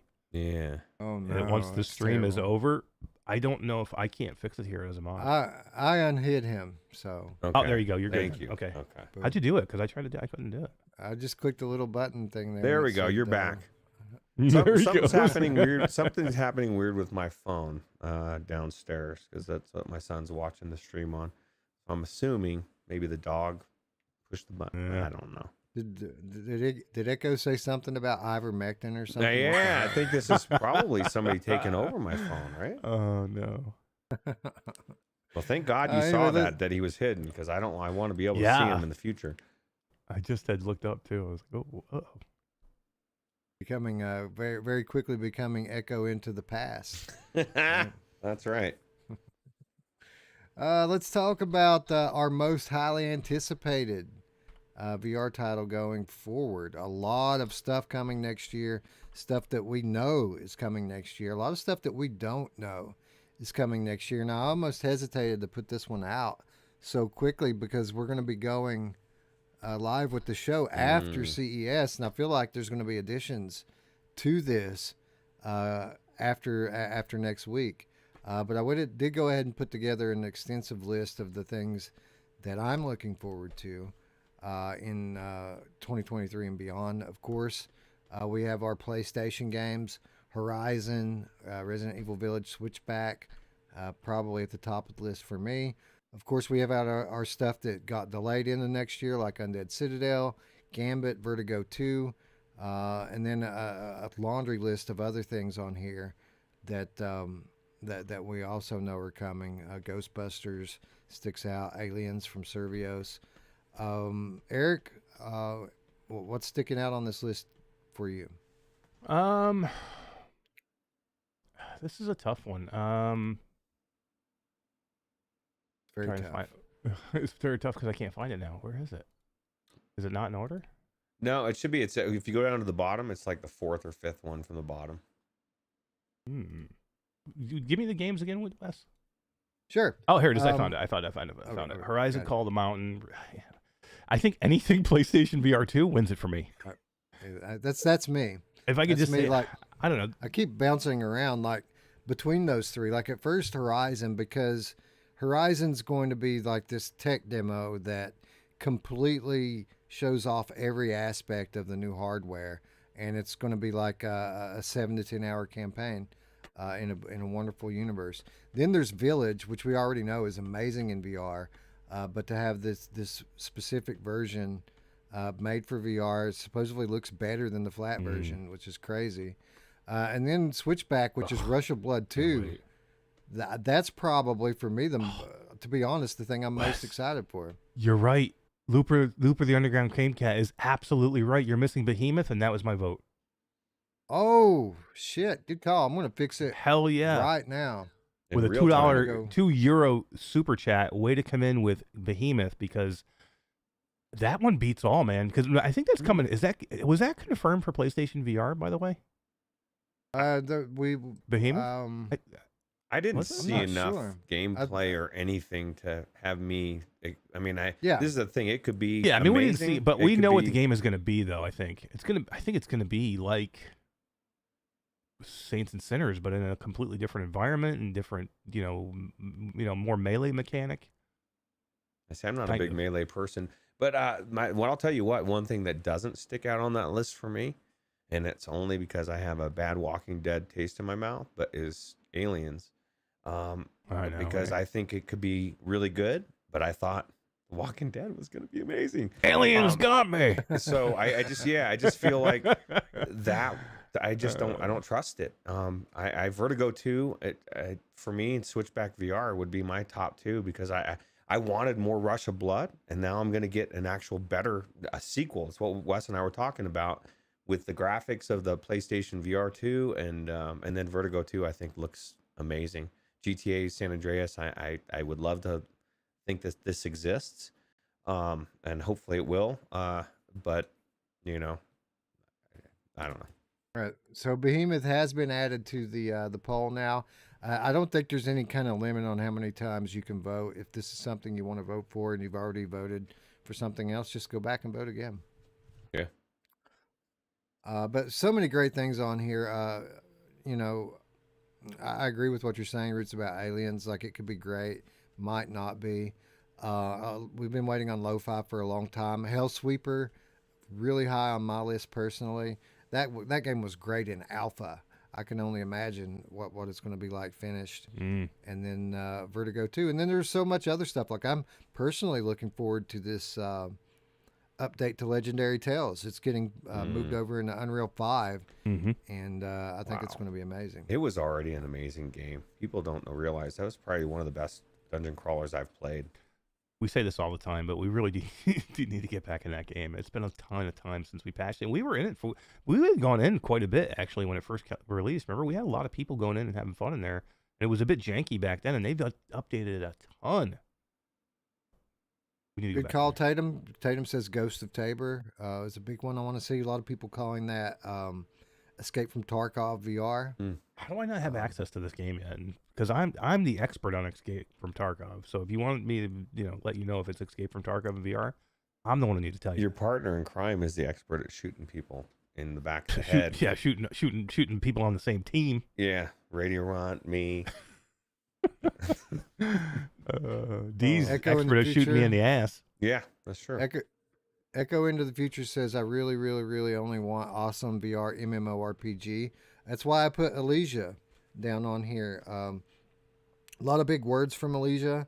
They say that that Zenith is the Final Fantasy to their World of Warcraft, is how they're describing their game. So we'll see how that turns out. We should get our first look into Elysia this year. I just hope that I never hear the words come out of their mouth where the end game content will worry about that down the road, because that's not World of Warcraft. It's like complete opposite. So yeah, I'm hoping that Elysia's the scratch from my itch of an MMORPG in VR.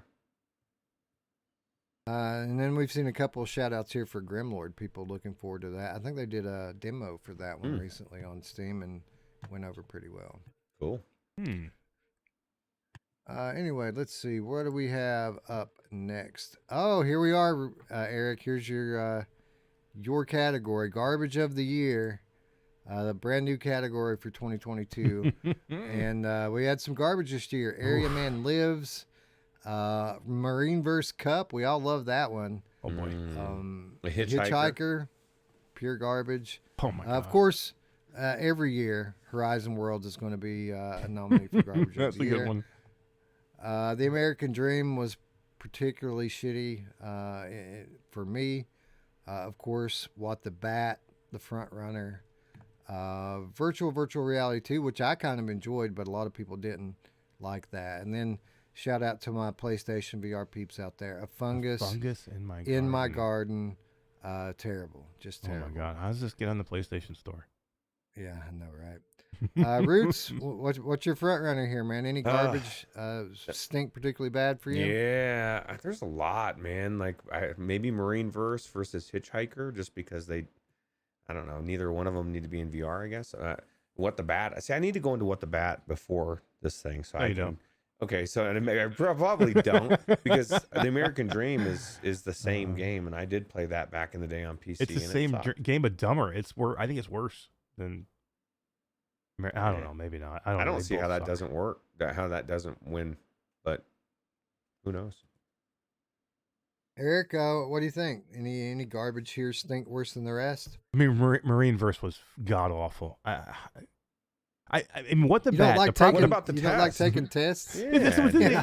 thing- and What the Bat, at least, like, if you told me What the Bat was $9.99 or $6.99, I'd be like, okay, you know what I mean? I would. It's not terrible, okay? And that's why I said What the Bat is not an awful game.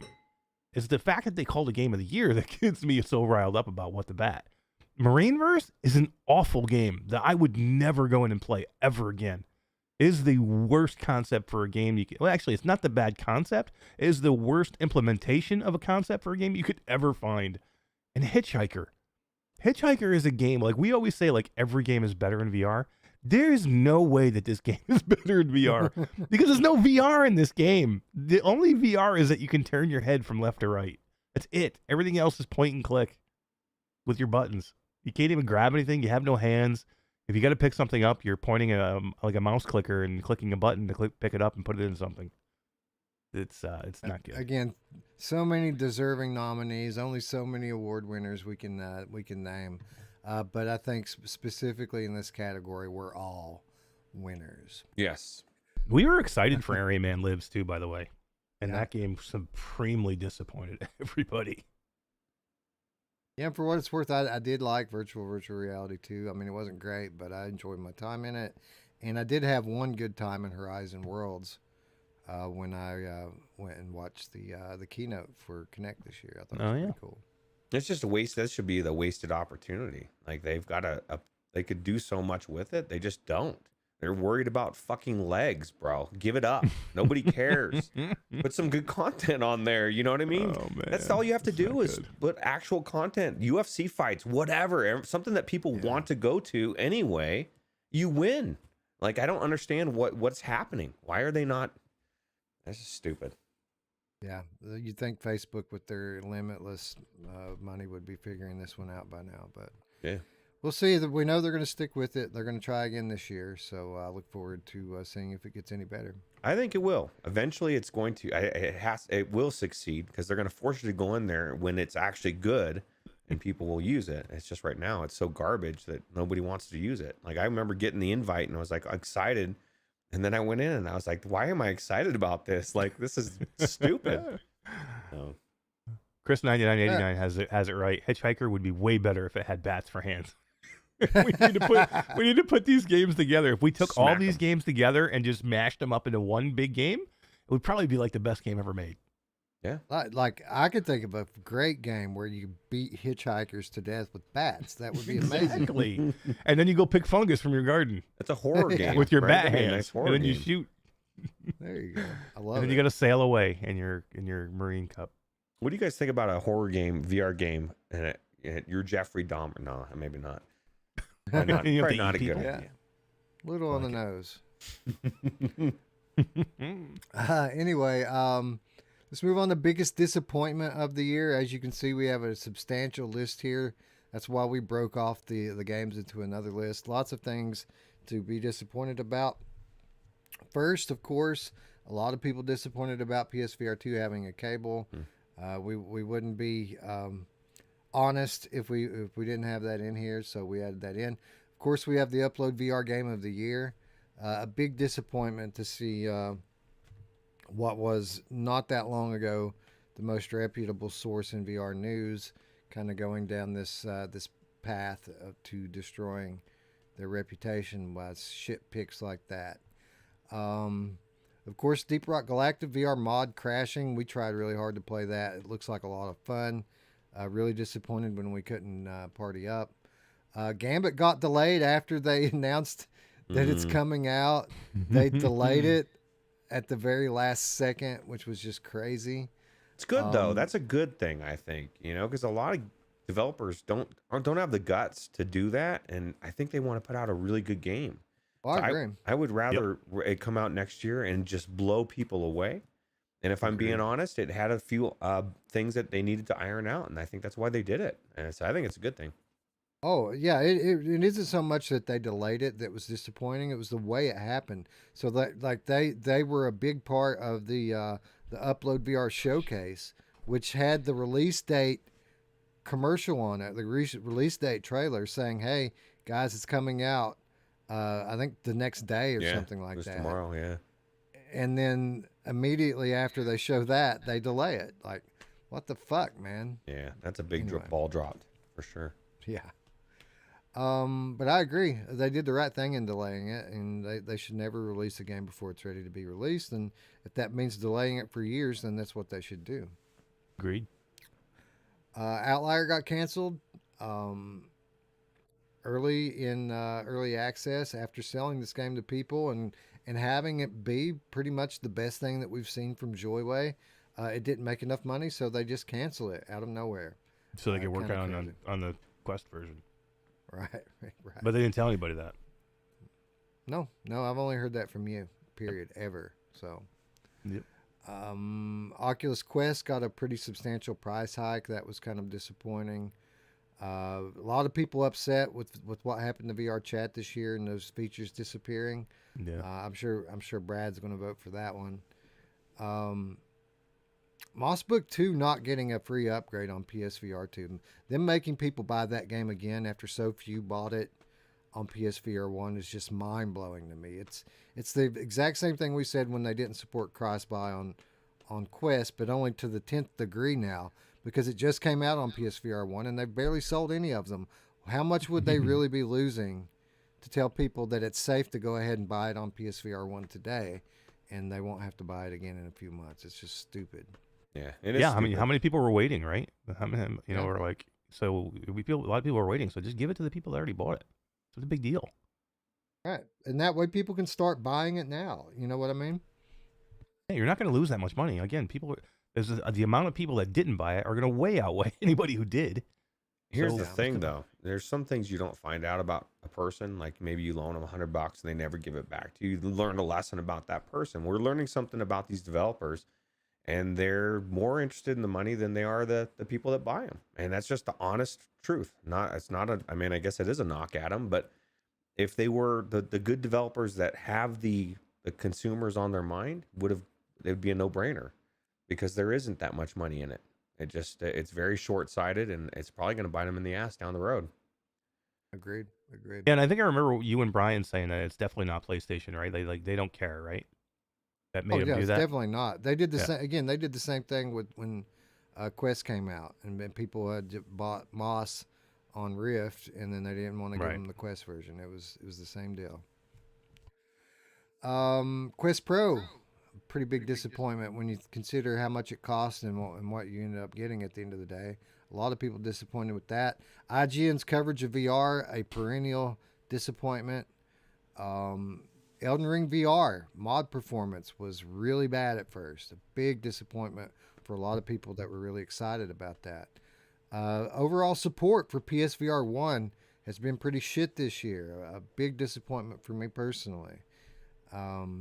Stride campaign. We were all excited about that until we saw that it was just an hour. So yeah, that was a pretty big disappointment. The pricing for PSVR 2, not that big of a shock for us, but a lot of people were disappointed in it. And I'd be lying if I said that I wasn't disappointed by the release date being next year. It's been a long year of waiting. We're almost there, but that was pretty disappointing when they announced it wasn't coming this year. We shouldn't have been disappointed by the price. I think the price is we were all telling everybody. Yeah, we were all telling everybody a long time ago that it was going to be.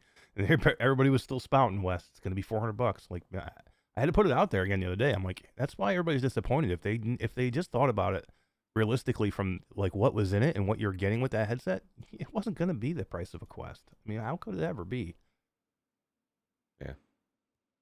Yeah, exactly. When you look at PCVR headsets with specs that are not even anywhere near what PSVR 2 has to offer, you'll realize pretty quickly that it's a very fair price for it.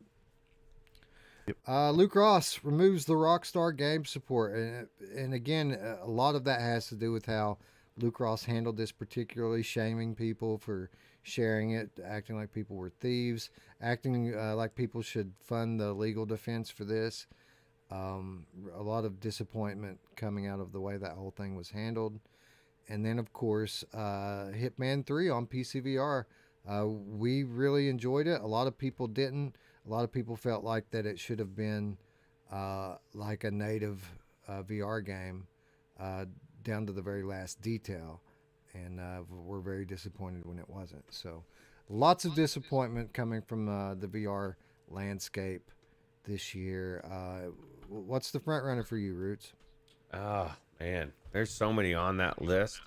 So many things that I like the Quest price hike. That's like the whole everything's going up. So like, how can you say that that's out of that's? I mean, maybe you can be disappointed, but I expected that. I think I'd have to lean towards Luke Ross and the way he handled it. I mean, I even canceled my Patreon at the time. We were talking about like people shouldn't support him, and I mean he's done a lot since then. But man, that I think that he really kind of dropped the ball in that respect, and he could have done it in different ways that still kept it out there and let people that that literally that's what they did. Red Dead was the reason they got Patreon and continue to support him, and then he just yanked it out. I didn't like it. Yeah, agreed. Only time we've ever told anyone to go cancel their Patreon for any reason. Like we were pissed off, man, the way that went down. He just could have handled it so much better. You know what I mean? Even if he had just worded his statement differently, I would have been better off. But I mean, the way he worded his statement, like made us feel like we did something wrong because, we wanted to still play the game. You know what I mean? So, I don't know. Just like I said, just do that. Do exactly what he did, but word the statement better. I don't know, something. Our friend Brad joining us in chat said the VR chat stuff was disappointing at the time. They ended up hurting from it, lost 30% of their daily population, and still have not regained it. But he says that his vote would probably go to Quest Pro pricing versus features, and I got to say that one's up there for me as well. Like I did kind of entertain picking one of these things up until they made that statement that it would be significantly more than $800, and that was very disappointing for me. I'd also throw in Upload VR's Game of the Year. That personally is a joke to me, and again, I've always regarded Upload as the gold standard for our media, and since Jamie Feltham has left, I've just seen them drop the ball over and over and over again. So that's a pretty big disappointment for me. What about you, Eric? Anything sticking out on this list for you? I think you hammered it for me. Those are the same ones for me. Maybe not the Quest Pro. I mean, we knew what the Quest Pro was going to be price wise. It's not a disappointment because I knew what it was going to be. If they had come out and said $2,000, I guess it would be a disappointment. But we all kind of figured $1,500, so I was kind of used to that. The Quest price hike, didn't really bother me. I knew it was going to go up eventually, and then they dropped it back down again for the holiday, like we all figured they would. I'd probably Outlier, Upload VR, IGN. But here's the deal: even IGN is it a disappointment? We all know that IGN's a freaking sham, another sham, news service anyway. When it comes to VR games, like they don't even I didn't even know why they even bother covering it at all because they half-ass it every time they do. So it's not like anything new for them. So probably Upload and Outlier are probably the biggest ones for me. Yeah, Chris Richardson, I think was it? Or no, Looper. Looper, the Underground Game Cat. How about the lack of proper promotional support for PSVR 2? I agree with that. I kind of, it's kind of the genesis of the PSVR 2 price versus release date. That very easily I could have just worded that as the overall pre-launch promotion for PSVR 2 because I agree Sony has dropped the ball time and time again with that. Anyway, lots to be disappointed about. Again, so important for you guys to get onto our Discord and vote. We're going to be leaning heavily on your opinions as we choose the winners for these awards. Anyway, why don't we give away a game, guys? Yeah. We just talked about how disappointed we were the way that Gambit got delayed at the very last minute. But we've got some awesome news from X Real Games since then. Namely, Zero Caliber on PC has been completely reworked and made over into a whole new modern VR game. This has happened over the course of the last 2 or 3 weeks. It's had a few quality of life updates since the big patch they gave it. So why don't we give out a couple of copies of Zero Caliber on Steam right now? First 2 people who type the title of the game in the chat wins a copy of Zero Caliber. It's been a long time since I've been in that game too. I loved it before, man. It was great before. I liked the way that the multiplayer was integrated on Quest better, but the game was better on PC. Apparently now, though, the multiplayer's up to par on PC with what it was on Quest. Yeah. Yeah, I think So I think Wolveraza plays a lot of that one too. Yeah, he said I think it was that one he plays with his kid, right? Yeah. Scion said he just bought it yesterday. I don't know if it's still in the 2-hour return window. Yeah. Yeah, there you go. Yeah, you could do it. Techno Glitch wins 1 copy, still 1 up for grabs, Scion. Just let us know if you want it. Save yourself some money. I would. Return it and plug the key in. Speaking of Returnal, now officially coming to PC. Looking forward to that's pretty to cool, right? That one into I'm VR. ready. Yeah, It's going to be amazing.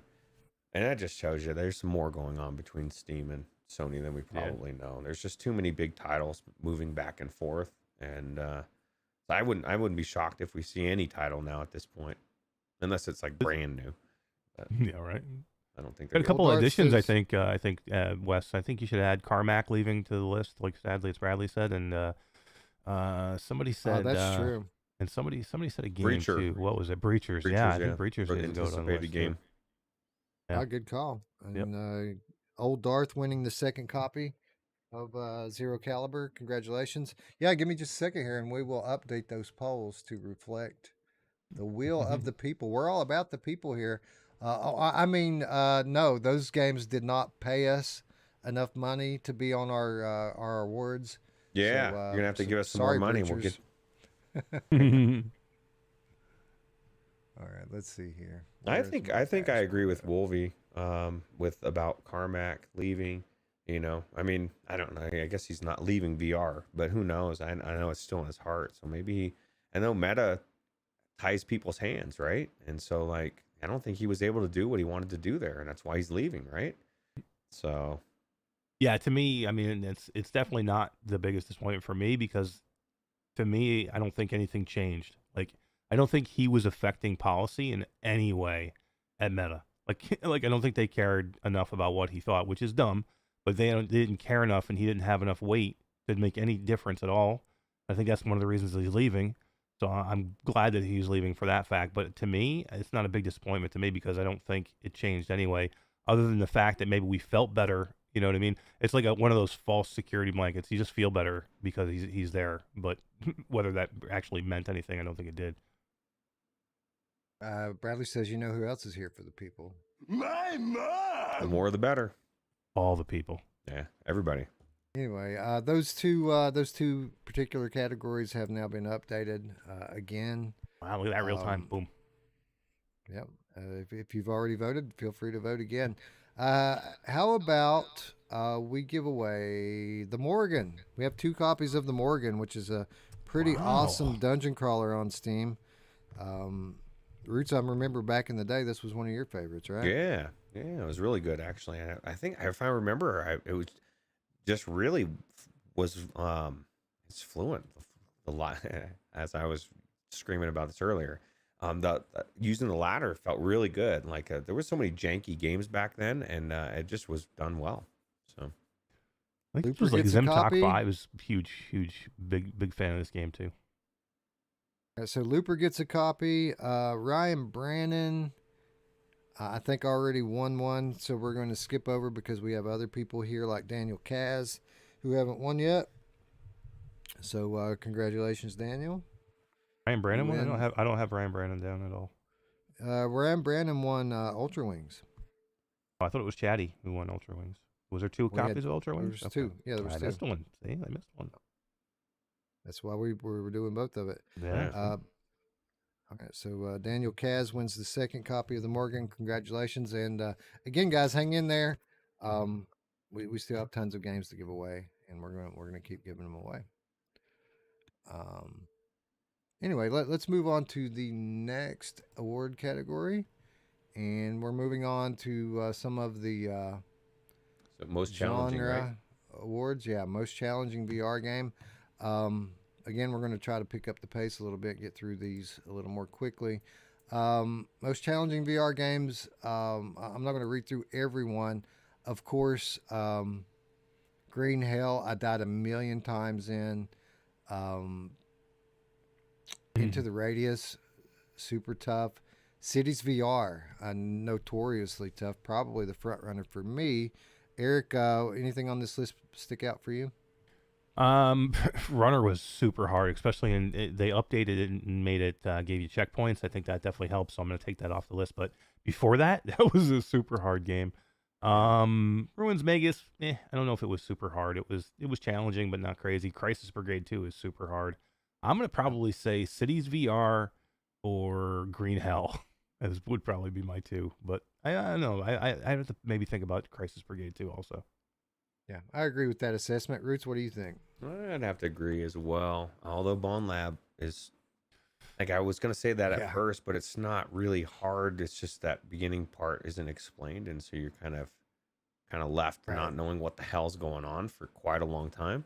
How about Wanderer on this list, though, for the puzzles? Yeah, that's Especially the definitely last puzzle. Yeah, I mean, I think I can think of one specific set of puzzles that was pretty challenging. I thought there was a few in there, man. Some of those freaking pipe ones were a little tricky. I am a man of the people, if nothing else. And if you say Wanderer deserves to be on there, then by God, it will. I know like for Brian Paul, for one, wants to vote Wanderer for every category. So I went through the he'll list, be man. happy. I think it's gonna win. I think it's got a shot to win some awards here, man. I went through the list. Yeah, well, it's on a lot of lists. I think it's going to be the overall most nominated game. Like last year. Oh yeah, Lone who Echo had that 2. last year? Somebody won that last year. It was Lone Echo 2 last Right. year. And I think this year it's going to be Wanderer. But didn't we have one that was most nominated game not to win an award? Did we have We one? might have. That sounds That like would've- something we would do. I mean, we did go for 14 hours, so we did have a lot of categories. But yeah, Yeah, we cut some fat this year. But again, I don't think we need that stuff to be unique this year. definitely not. I think just being a reputable media source is enough it's unique to enough. be unique this year. Yeah. And just putting some thought into it. How about just there's nobody going in and doing what we do and doing a debate, with three other people and then bringing people in, to give you. There's no way that anybody is putting the thought in that we're doing. I guarantee it. We Except move for on upload. to scariest VR or scariest or best VR horror. There's a reason why I didn't just call this the scariest, because some of these games are more psychological horror than just flat out scares. But this is the kind of the dark award, and notably a slow year for VR horror. We had a great year last year. This year a little so. But some scary stuff on here. The Shore VR definitely had its moments. Afterlife VR was even if it was a bit cliche, definitely a fun horror game. Paradox of Hope will make you shit your pants at times. Yeah, well. And then Beast Shall Rise, as early as it is in terms of gameplay, a lot of classic horror imagery in that game, and that's kind of the reason why this is on the list. Eric, what sticks out for you with the horror nominees here? I'm gonna say definitely Deadness. I want to get back to that one because that was a super scary game that was a little broken when we first jumped into it. But you had said they since patched it, so I'm curious to get that back into that because that was super creepy, man. The audio in that game freaked me out. Paradox of Hope, again, scary. I've got some recorded footage of Paradox of Hope where I scream like a little girl on this one, man, because around every corner, man, there's something chasing you. And then Afterlife was pretty good too. I'm gonna give those 3. I have not played Beast Shall Rise yet. I need to get into that and do it. Into the Radius, I didn't think was not a super scary game. I wouldn't even consider it really a horror game, so I won't put it in there because that's a great game that could win a lot of stuff too. But I'm not gonna put it in there. And then Twilight Zone was really good, but I won't put it in either scariest or best out of these. So I'm going to add The Living Remain. I didn't put it in here. I didn't particularly think it was all that scary. It's a great game, a fun zombie shooter. Didn't really scare me all that much. But again, I am a man of the people. And if Looper thinks it needs to be on the list, then by God, it will be on the list. It was good, man. I had a lot of fun in that one too. Yeah, one of the front runners, in my opinion, for one of the other categories that we're going to talk about in a moment. Hmm. But there we go. Boom. Scariest game added on there. Ruuts, what do you think about this list? Probably Paradoxes of Hope as well. I agree. I don't consider Into the Radius a horror. And Twilight Zone, I don't really consider that a horror either. Although it has, it's more to me. That's more. It's Twilight Zone. It's not. I don't know. I don't think it's a horror game. Yeah, it wasn't particularly scary. There was some scary stuff in the first chapter when you were trying to escape with your life while that video game avatar was chasing you around. Also, the beginning of the third chapter when you're in that house and things keep changing around you. So it's a little bit of a horror element to that. But yeah, definitely more of a psychological thing with that game. Yeah. Last year, just amazing, right? With Wraith and Blair Witch.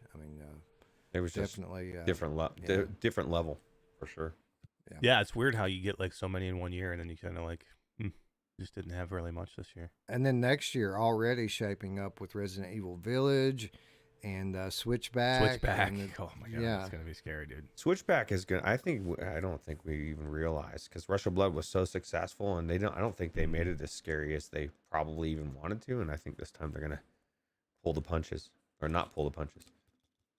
We'll give away some scary games. Hell yeah, man. We got a few here.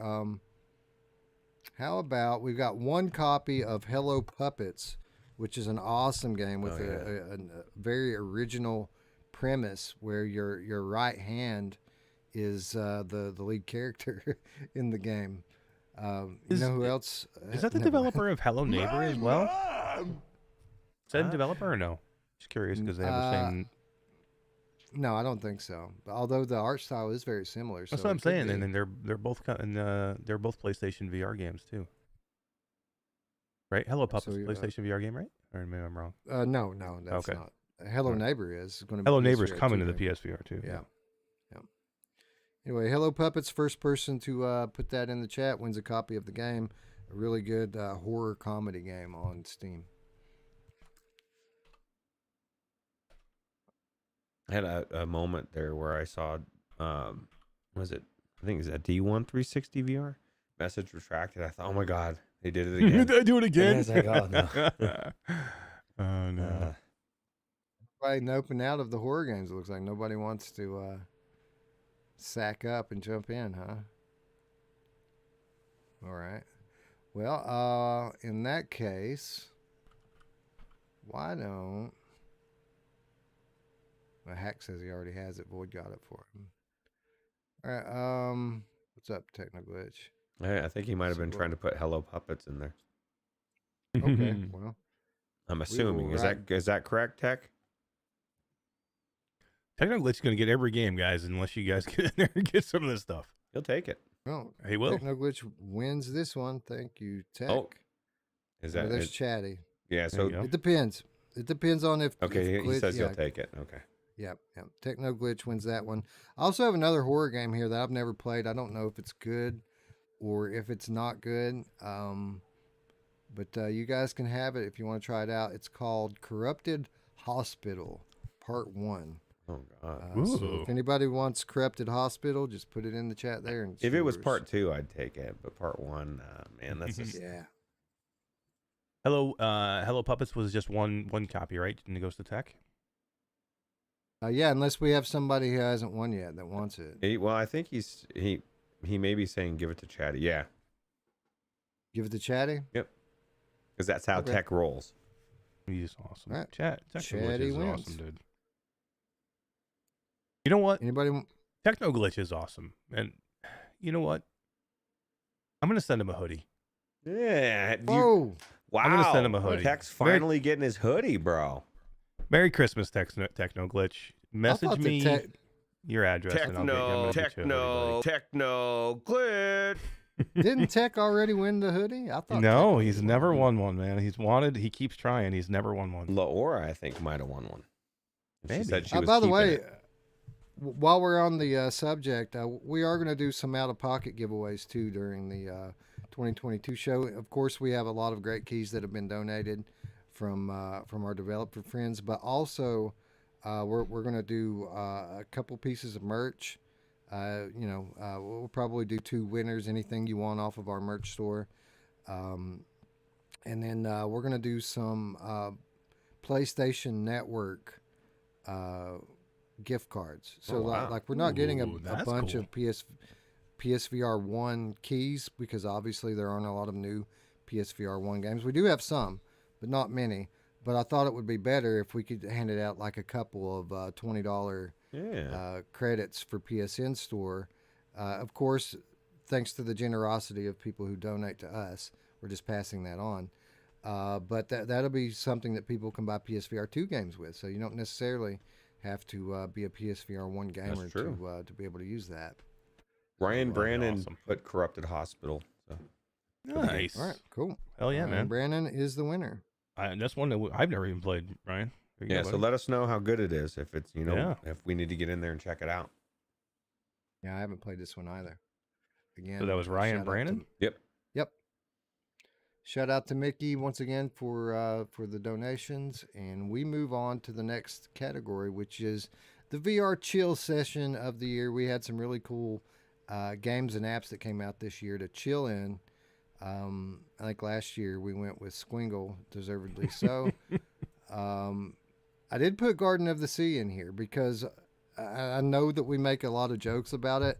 None of us have played it, and everyone that I've talked to that has played it says that it's cool. It's a great way to unwind and relax. So that's in here. Jupiter and Mars. Again, I don't want to read down all of this stuff. For me, Kayak VR Mirage sticks out. Little Cities, awesome way to relax. And then Shores of Loki. Ruuts, anything on here stick out for you? I never went into World. People say that's really cool. I mean, I love the PC version of the actual Google Maps or whatever, Google Maps VR.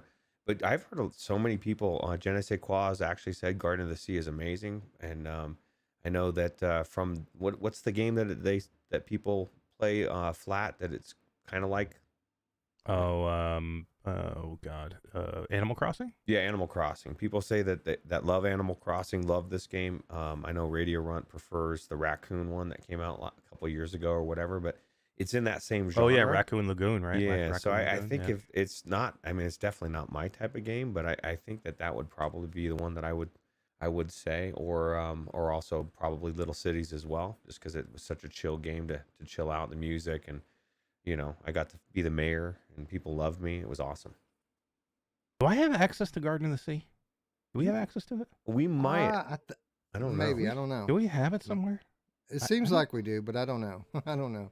Let me look. Is it on Infinity? I think it might be on Viveport Infinity. I think maybe that's where we have it at. Let me look Definitely at my should check it library. out because All right, look. If I can get access to the game, or if I get a key by Friday, I will definitely try it. I will try it. I will go in. I will play it, and I'll see. I do not have it in my library. Maybe it's in the Virtual Strangers library. It's I don't have it in possible. my I'm library. going to Viveport right now and checking it out. And maybe it'll be in here. I do not have any game called Garbage of the Sea in my. see, I don't. Chris Richardson says he wants multiplayer Google Earth, but world reviews scare me, and I don't know if that's because they were bad or because they were so good. I don't know. I know people have sworn about it. Honestly, when I go into Google Earth and VR, I just don't see the appeal of somebody else being there. I don't think that's going to make it that much better for me, because I'm going to check out places I've never been, and it's. I mean, if it was in 3D, I guess the world is 3D, right? So I don't know. So no Garden of the Sea on Infinity. We do have Japanese Garden. Oh, Uh, we have Chinese Ancient Garden, Ooh, that sounds and fun. we also have a fungus in my garden. oh, What? well, there you go. No way. We can actually play that gem, Mm. and Yeah, not on man. our PlayStation. With our VR? 3080 Ti, man, we can crank that shit up. Yeah. I will if I can get access to it by then. I will go in. I'll play it. I will record it. And I'll make a video of Garden of the Sea if I can get access to it. Nick, the Gamecast says Maybe, the Holy I'm not City buying it. VR I'm is gonna tell you that chill. right now. I'm not gonna buy it. yeah, Holy Right. City VR That is was cool. awesome. I've We done actually- Holy City VR. It's awesome. It was cool. We covered that back in the day, Roots and I, and I actually learned I don't know, something. I didn't know that there yeah, was we're- like all this. I mean, I knew that there was, tension, but like all these different religions all together, and I think it's Mhm. cool. it was a great mesh of like 3D photogrammetry with a virtual layer of actual game development over top of that. It was like a meld of photographs and photorealistic video game. It was really, really good and well done. I've talked to the dev who's actually doing who made that, and he's doing a whole nother. He's got a couple of projects in the works, and they look pretty amazing. I've tried some early demos. Like he's doing one like based on the Berlin Wall, Oh, and like there's a tunnel system I guess that goes between the two sides of Germany that were closed off by by the wall, and it's amazing. They go through and they shoot a whole bunch of stuff in that tunnel system, kind of like they did with the Holy City, and I guess from what I saw was really, really good. And he's got a couple of different things on it, so they're not done yet. Avicii Infector was pretty good on here too, guys. I like that game. Yeah. Yeah, that's a nice, That was nice super chill, chill game, right? If you like that kind of music, which I thought it was definitely chill kind of music, it was good. Agreed. Kayak VR, not my thing, but if you want to chill and be boring, Jupiter and Mars, not my thing either. I felt claustrophobic in that game. It was it was weird. It was a little rough.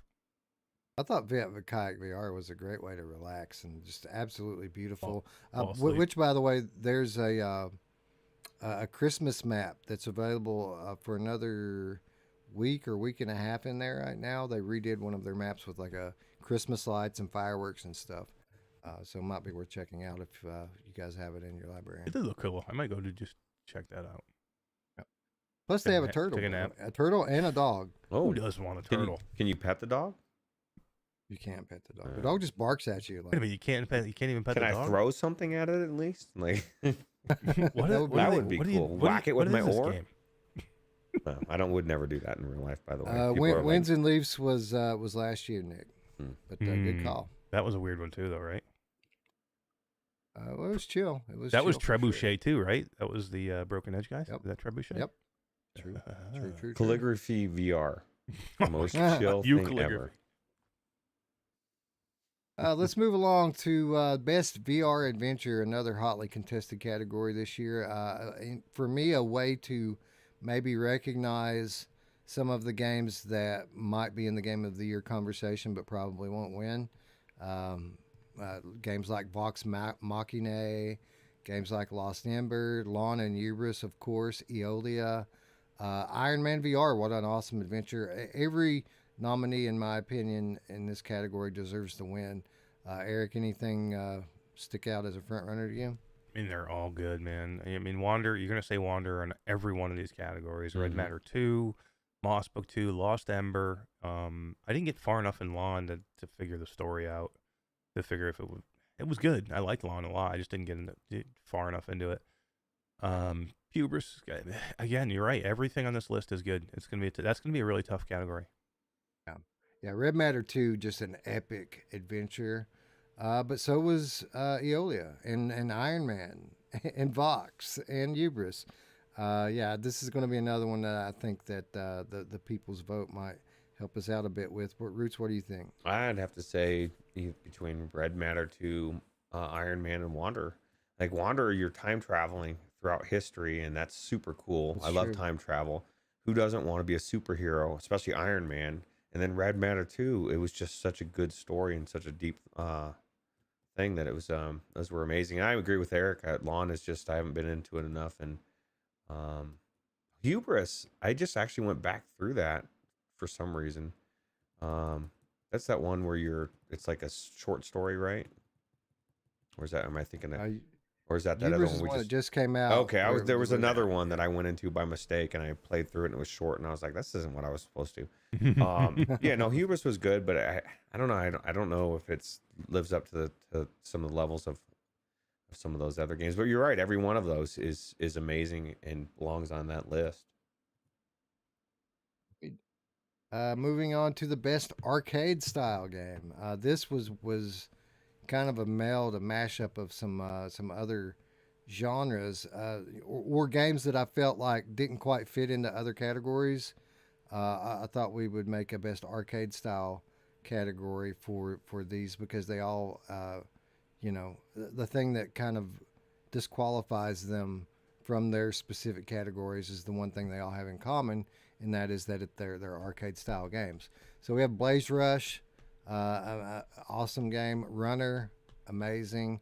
Transformers was a really good time. NFL Pro Era, a lot of people enjoyed, and then of course Dead Second, super popular. What do you think, Roots? Anything on here stick out for your fancy? I really loved Blaze Rush, Star Trek for that type of game. It was really cool. Or Dead Second, I would say between those two, for sure. Eric, what do you think? I like those two. I'll add Runner to that list. Put 3 in there. I like those 3. That's me. Runner was kind of the one for me on this list, but Dead Second, you can't deny the popularity of that game. And I love Blaze Rush, man. I could get in there right now and probably play for 3-4 days every night, because we were doing it for a long time, for a while. So that's a really fun game too.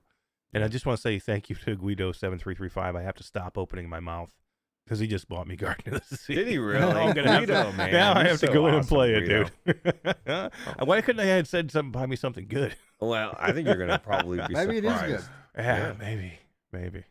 Hey, if Jenna says it's good, it's got to be good because she likes I World of know. Warcraft. So Is it co-op? Can I at least get in there and play with somebody? I don't Or think no? so. It's Oh, not like this is Raccoon not gonna be good. Lagoon. That was actually kind of cool that you could co-op that. Thank you, Guido. Though that's very nice. Thank you.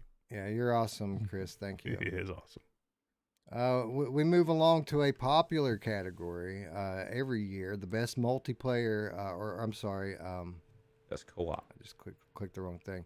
Best co-op multiplayer game. So this is the best co-op that you can play in VR.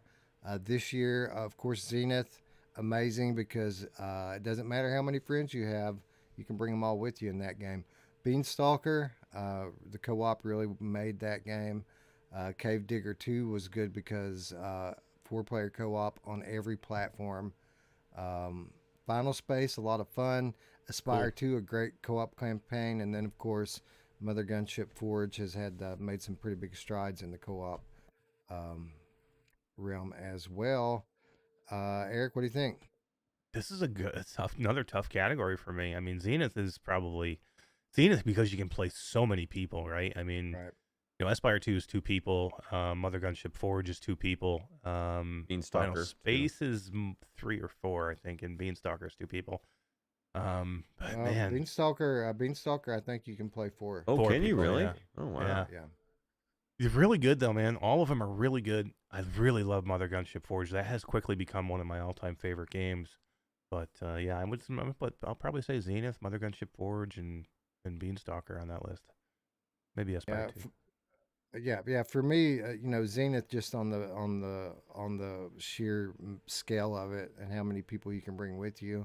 But in terms of like the quality of the gameplay, I think Aspire 2 probably the most fun I had out of any of these games. Roots, what do you think? Yeah, I'd have to agree with that. As well as Beanstalker. Beanstalker's just got so much depth to it, and it's just cool. I would love to see more of a story with it, but of course I haven't played This enough. game was on sale for $2 the other day. How about that? That's crazy. Well, I'll tell you what. I predict what the bat will be at that point, probably soon. So I don't know. They got to recoup some of That's that money true. that they paid Upload VR. yeah, that's very true. Oh my God. Oh, let's keep on trucking here as we move on to the best competitive multiplayer game. This one a little different than before. We had some good entries this year. Alvo, high on the list here for me. Vox Machina and Warplanes. Those games could have also been in the co-op category, to be honest. I had a lot of fun with Ultramex, of course. Blaze Rush here again, and then Vale, super popular. Ruuts, any of these tickle your fancy? I'd have to be Blaze Rush as well. I mean, I like Alvo and I like where it's gone. I just don't know if it would be the best competitive multiplayer. But probably be between those two for me. Eric? Here's the problem with Warplanes. There's a lot of really good people in there, and they don't have anything for balancing out, and there's not enough people in there, so you're always playing against these guys who are really, really good and play all the time. So if you go in there like casual, you get your ass kicked, and you're not going to have any fun. That's the only problem with it. There's not enough new people in there that are playing it to keep it fun for the new people. There's no balancing. So I like Alvo. I like Vale here. Vale's a really good game. It just needs a little bit more. It's just a little empty. I don't play in Xbox. I never played the multiplayer in it. And Blaze Rush is great. So I would say those three: Alvo, Vale, and Blaze Rush. Great. Climax is good too. I think the same thing though. There's not enough people playing that game. Yeah, that one blows my mind because that is a great, highly polished game, and it's free, and it just don't seem like there's a lot of people playing it right now. And it's a ton of fun. I had a blast in that game. You know what the problem with Ultimax is, or Ultimax and those type of games that have came out in the recent years?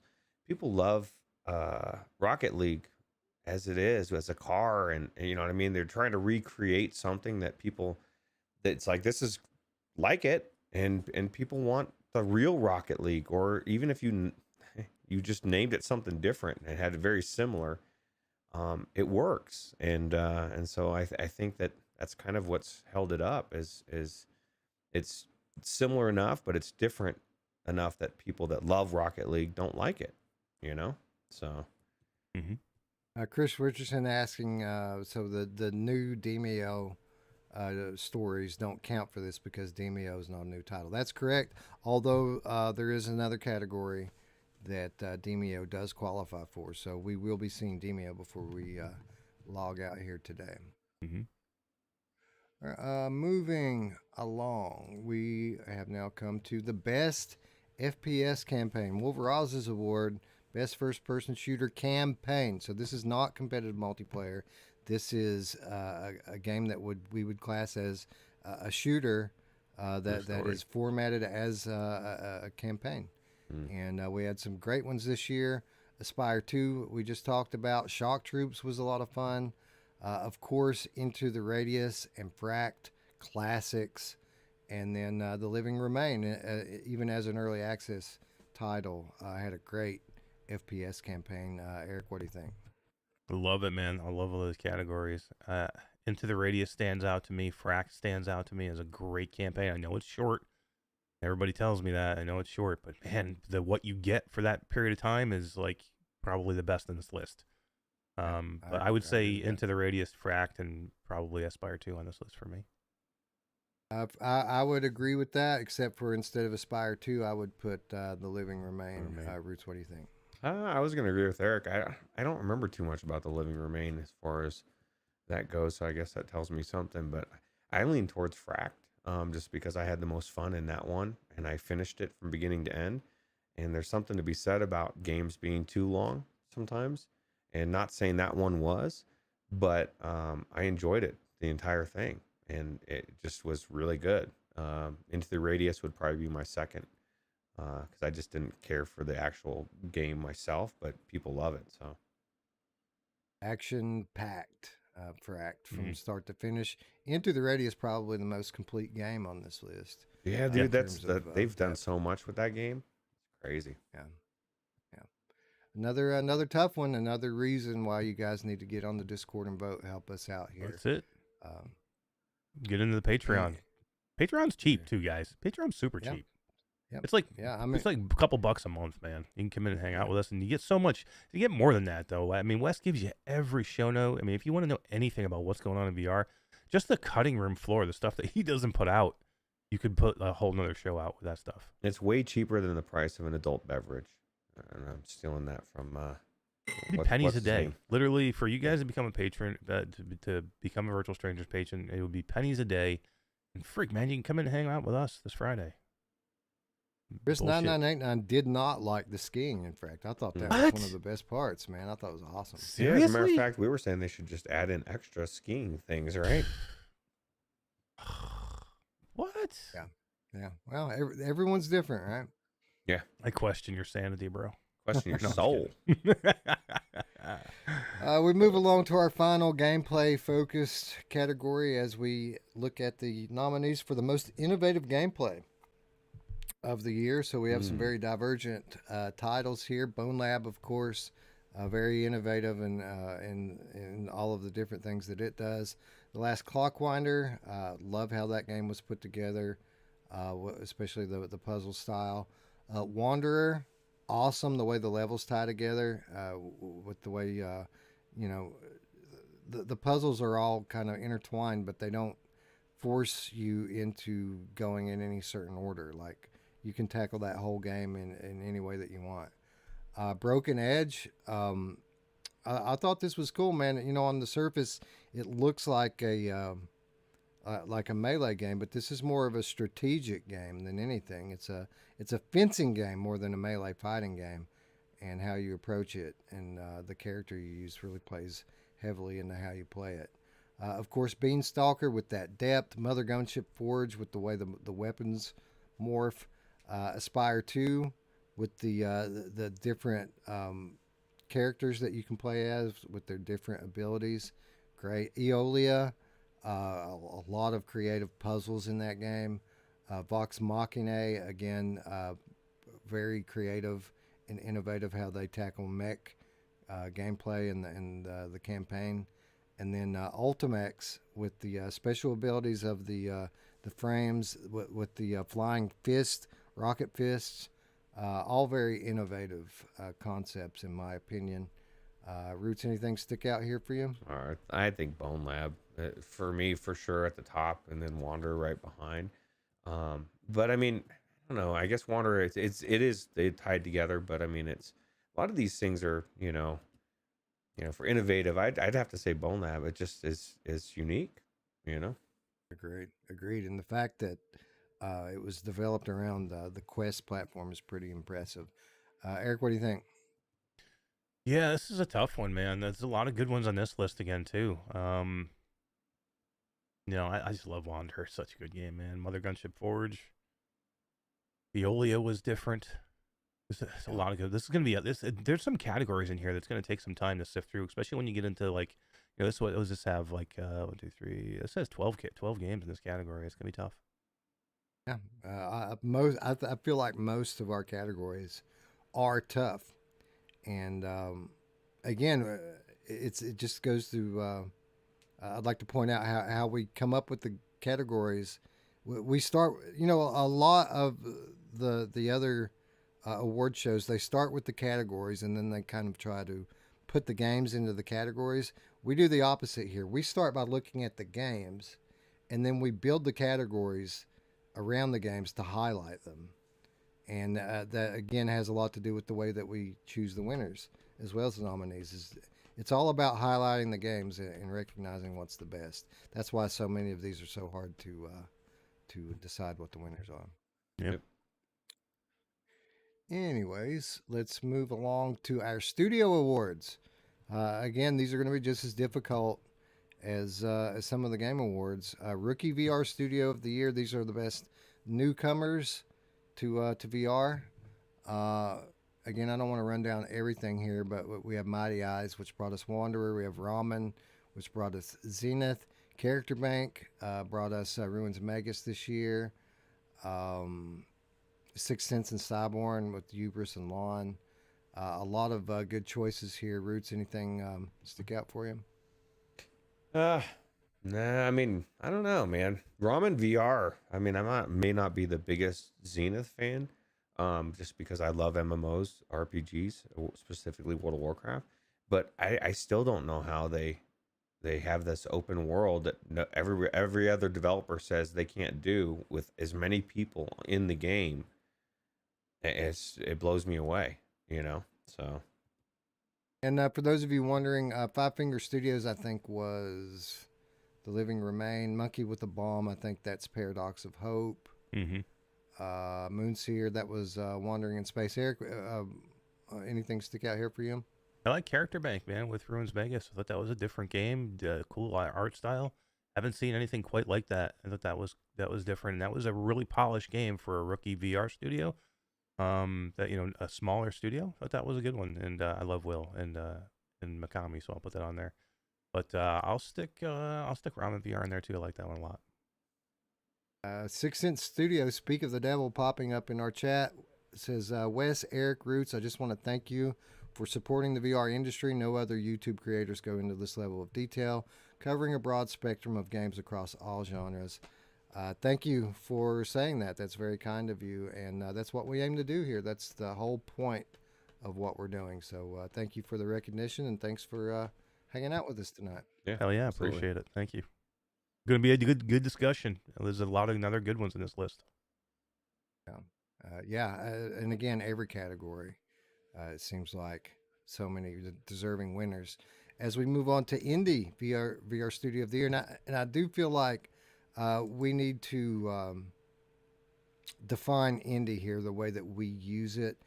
Technically, most studios that do VR games are indie studios, but we do feel like there's a tier system that's developing among these studios, and we have the bigger, more established studios. Those studios will be up for Studio of the Year. When we talk about Indie VR Studio of the Year, we're specifically talking about smaller studios that have been around for a while, that have multiple games under their belt, but still typically not the biggest teams, not the most money behind these studios. And again, a lot of great nominees here. Vertical Robot sticks out with their 3 people that made one of the games of the year with 3 people. Usual suspects with Truant Pixel, Stress Level Zero, Incuvo. Rotu's on here. Martin Paulson Studio, Arcadia. So many great studios here, Eric. Hard to kind of pick a favorite here, right? Yeah, I mean these are getting tougher and tougher, man. There's just some really good studios here, and I mean, how do you beat Resolution Games with what they do every year? And In Dreams, Vertigo. Are we on a? You're moving on to the next one. We're on Indie VR Studio of the Year. Indie. Why do I have that wrong on my list? I'm on VR Studio of the Year. Yeah, we're that's next. We'll be right behind you. You threw a Mickey on me and threw it on my list wrong. Indie VR Studio. There's only one studio on this list that's going to win. Enlighten us, bro. Yeah, I was see just about thinking. 10. Vertical Robot's going to win this. Yeah, it's hard to argue that, Roots. Red Matter 2 might be the game of the year. When you consider how beautiful it is on all platforms, looks like a PC game on Quest. And then the variety of gameplay. This isn't just a puzzler like the original Red Matter. I mean, there's platforming in this game, there's shooting in this game, and they tie it all together beautifully. It's a masterpiece of a game, and when you consider that literally there's like 3 people that did this, I don't understand how they're able to do what they do. It's crazy. I mean, we thought the first one was good, and this one improved on every level, right? The gameplay, just everything. Like even just the movement. I was like, oh man, I wish the other one was this way. Yeah, it's definitely good. I love Bone Lab for Stress Level Zero. I think that's for me a good one as well. And who can forget forever or 4 VR games with their pool and other stuff. But yeah, I would say probably Vertical Robot would be at the top of my list as of now. But who knows with the discussion with the Patreon people, right? You might sway my vote. It's not like Eolia wasn't amazing from Row 2. Incuvo with Green Hell. Truant Pixel with Runner. Yeah. I mean, come on. I mean, so many great choices here. None of them are going to win. Well, that's my problem with this list is I'm so bad with like developers and who does what. So I'm looking at it and I'm like, and Wes is just naming some games like Green Hell and stuff. And I'm like, damn, that was such a good game. It's going to be a very hard discussion. Yeah, I guess Sin Studios there with Swordsman and Martin Pole with Alvo. Yeah. This is good. I'm not saying there's no good one. All these are good developers, but I mean, Red Matter 2 is a masterpiece, man. I don't know how they freaking made that game for the Quest 2. Agreed. And the Quest Pro, they even upgraded it for the Quest Pro, which nobody else has done so far, by the way. Why would you not take advantage of? I just I don't know. understand that, man. That'd be like, man, I'm doing that. I want to be in that discussion. Like this leverages the Quest Pro, right? Yeah. Oh. Yeah, they were on top of it, man. One of the only ones that just upgraded it right away. And these guys go to work 365, man. Like obviously with such a small team, you can't ever have a day off. Interestingly, we sent a bunch of emails out last week or over the last few weeks to try to round up some giveaway keys for the show this year. And Vertical Robot getting back to me on Christmas Day, and I just thought that was amazing. Yeah. They apologized for not getting back sooner because they've been so busy, and I was just like, hey, no apology necessary. I mean, you're contacting me on Christmas here. As long as you keep awesome. putting out awesome content, we're good. Hell yeah. Moving on to the VR Studio of the Year. Man, so many great choices on this. I mean, there's only 5, right? Shell Games, their name keeps coming up as partners in this game and that game. Of course, Among Us VR, an amazing success for them this year.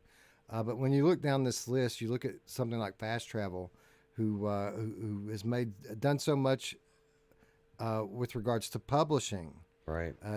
besides what they're producing from their studio. And we could say the same thing about In Dreams, who opened up 2 new studios in addition to all the things they're doing with publishing. Of course, they had the banger announcement with Ghostbusters coming up. Resolution Games, last year's winner for Studio of the Year, might repeat this year with all the amazing titles that they had come out. The support for Demio, making Blast On free, Ultimex free, just amazing stuff coming out of Resolution. The stuff they did on Quest 2 with the mixed reality, just incredible stuff coming out of Resolution. And then Vertigo, again, making big strides, not only acquiring studios, but making partnerships with regard to publishing. And then we can't forget their support of After the Fall all year long this year. Ruuts, I don't know how to pick this one. Like, I want to go with Resolution, but then there's In Dreams, but then there's Vertigo. Those are the 3 for me, I think. Yeah, definitely the ones to me are the ones that are doing more than just making games. They're publishing. They're forwarding the whole VR industry, right? And so it's one thing to do one thing, but then to actually try to help others do it as well, I think is awesome. I have a question. Yeah. Do any of these companies actually make a game this year? Or they just publish games this year? Put a new release out. Should this award be VR Publishing Studio of the Year? Because I don't think any of these made a game. Well, I mean, we had some pretty stellar support in terms of like Demio and After the Fall. Made a game. I don't think anybody released a new game this year. Shell Games. No, they put Among Us out. They published them. They published Among Us. They did not make that game. They didn't develop that game. I thought there was 3 different companies that did that game. 3 different ones under the Shell name. Wow. Well, yeah. I guess that's a good point. VR Studio of the Year, none of them actually put a new game out. There you go. Resolution Ultimex came out with Ultimex. Ultimex, that's right. And then, I mean, I guess we could count the Spatial Ops that they just put out as well. True. And, yeah. So, yeah. Resolution, probably a front runner here. Based on all the... it's just a bit of a bummer that we didn't see any new games from, besides Ultimex. We didn't see any new games for any of these amazing companies because they're focusing on helping others. No, it's great. I just want to see them make games too, though. I mean, it's kind of I think they've all announced new games, or most of them anyway. I think that it's an indicator of the year, a sign of the times, even that all of the games from these studios are coming out next year, and that's kind of the theme of the year, right? We're all waiting for next year, right? Like Ryan said, waiting for PSVR 2. Right, exactly. You're too close to do it, to put stuff out, I think, for some of them. Anyway. Fast Travel announced Stellaris. In Dreams announced Ghostbusters. Vertigo, I don't think they announced another new game yet, although we know that they have 4 more. Behemoth was Skydance. I'm sorry. Yeah, what does And then, Vertigo got? Resolution just announced a game last week too during their They got that new tennis game coming. right, exactly. So yeah, I think all of these are deserving nominees, even if they didn't have any brand new releases from their studio in this year. We know they're working on that stuff. Anyways, moving along. I just clicked out of the damn category. All right, there we go. Best ongoing support of a VR game. This is known as the Hello Games Award. We named this award for Hello Games because of the amazing support they give No Man's Sky every year, and of course they are nominated for their own award this year, if I'm not mistaken. Or did I take them out? Demio? No Man's Sky. No, I mean, right No there Man's it Sky, is. yeah. Anyway, a lot of great games getting a lot of great support. Walkabout sticks out. Demio, of course, sticks out. After the Fall, Pop One. What do you think, Eric? Ooh, how can you go wrong with Demio? I just don't understand how anybody can win besides this one, man. It just and everything for free, by the way, too, man. They keep giving to this game. I mean, you can't go wrong with any of these. Again, No Man's Sky has just been crazy. Hello Games has been crazy with that title for how many years now? That game's been out for 7 years or six years, something like that. Yeah, I mean, just a ton here, but I think Demio has got to be up there. I mean, Swordsman did a huge update to their game too. Synth Rider's always putting stuff two out. Big updates for Swordsman. How many maps did Walkabout put out this year? 4, 3 or 4? Crazy. Something It's crazy. already Another an amazing game, and it's just so much better. Into the Radius could win this easily too. They put so much into this title, and bringing that title over to for freaking Quest is amazing. Yeah, and then Pop One had two big expansions of their map this year, and then they added in sandbox mode recently too. That's a tough category, dude. Yeah. It's I need crazy. to get back into Sweet Surrender. I don't know. I played it when it first came out, but I haven't played it since then. And I liked it back then. I just gotta get back in there. They've had 7 or 8 major updates since we covered it. Wow. Yeah. Anyway, all deserving nominees. Again, just another great example of why it's important for people to get in there and vote. What is up next? Immersive storytelling. Best immersive storytelling in a game. Good call. Again, another tough choice here. Last Clockwinder, I feel like, sticks out here. So does, Moss Book 2, Eolia. I mean, so many great choices here, Eric. What do you think? This is, again, tough. Lost Ember was a great story. I absolutely loved it. Clockwinder was a cool story, too. It was very interesting. Especially the deeper you got into it. Mask Maker is amazing, man. That game is really, really interesting. I didn't put enough time into Mare. Wanderer was amazing. Twilight Zone, it was 3 interspersed story kind of cut up. And then Moss Book 2 is great. I mean, I can make an argument for every one of these. Eolia was a really good story too. This is gonna be another tough one. I don't know where I'd put my vote in it. I couldn't even narrow this one down for you right now, Wes. Yeah, I know what you're saying. For me, probably Moss Book 2 or Clockwinder. Although I did like how Lost Ember told their story without very many words. What do you think, Ruuts? I'm leaning towards Wander or probably Moss Book 2 or Last Clockwinder. Everything else was cool, but I didn't affect me. You know what I thought was one of the best stories that I really enjoyed, kind of like on the same level, was that mod that the Firewatch. Like, I just really loved that story. Yeah. And I felt like I was flirting with the chick, and and so I just really liked it. Like, I kind of felt like how Eric said he felt about Lost Ember. That thing Firewatch for me was kind of special, even though it's not on there, but it's cool. Yeah, agreed. Another tough one. Crap.